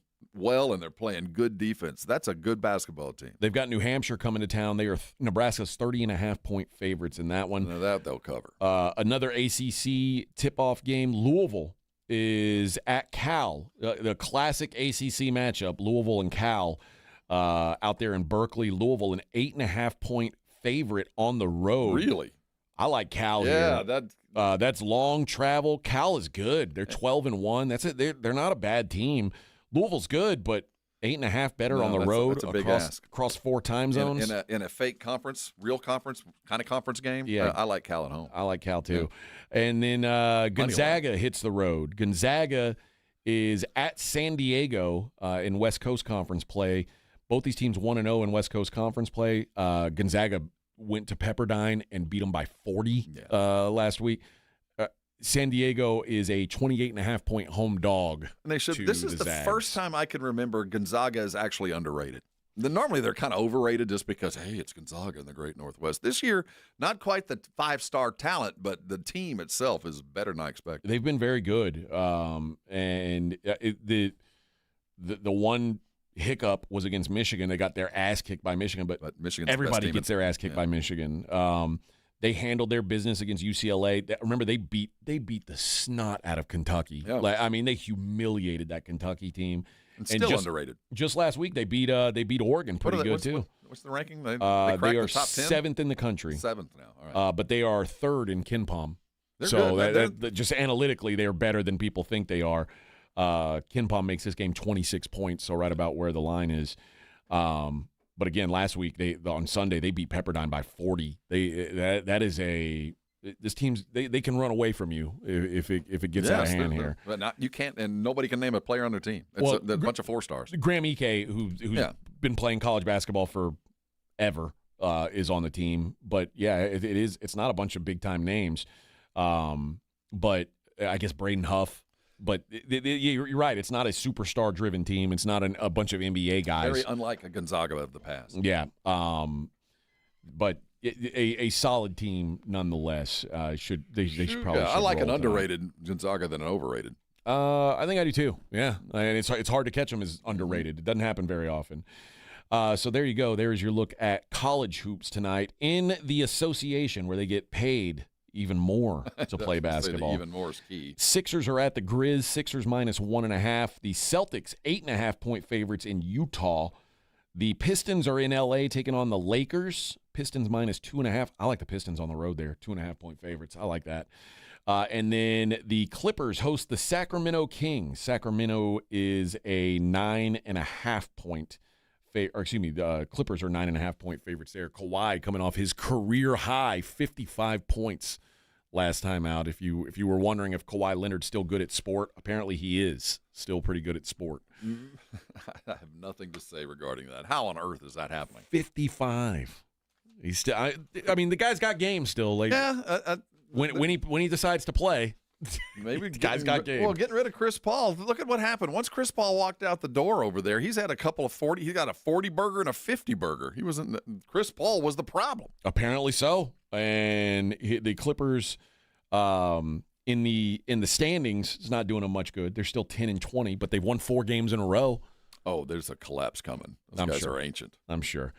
All right, that does it for us, friends. The Blitz comes up at 2 today, although they got a short one. They'll be done Blitz, at 4. So we can hit some bowl games, but check them out. And yeah, I'm not sure if we'll see you tomorrow. It's TBD. But if you're at the bowl game tonight, come find us. We're walking around. Yeah, come say, hey, man. It is the Morning Huddle 94.1 San Antonio Sports Star.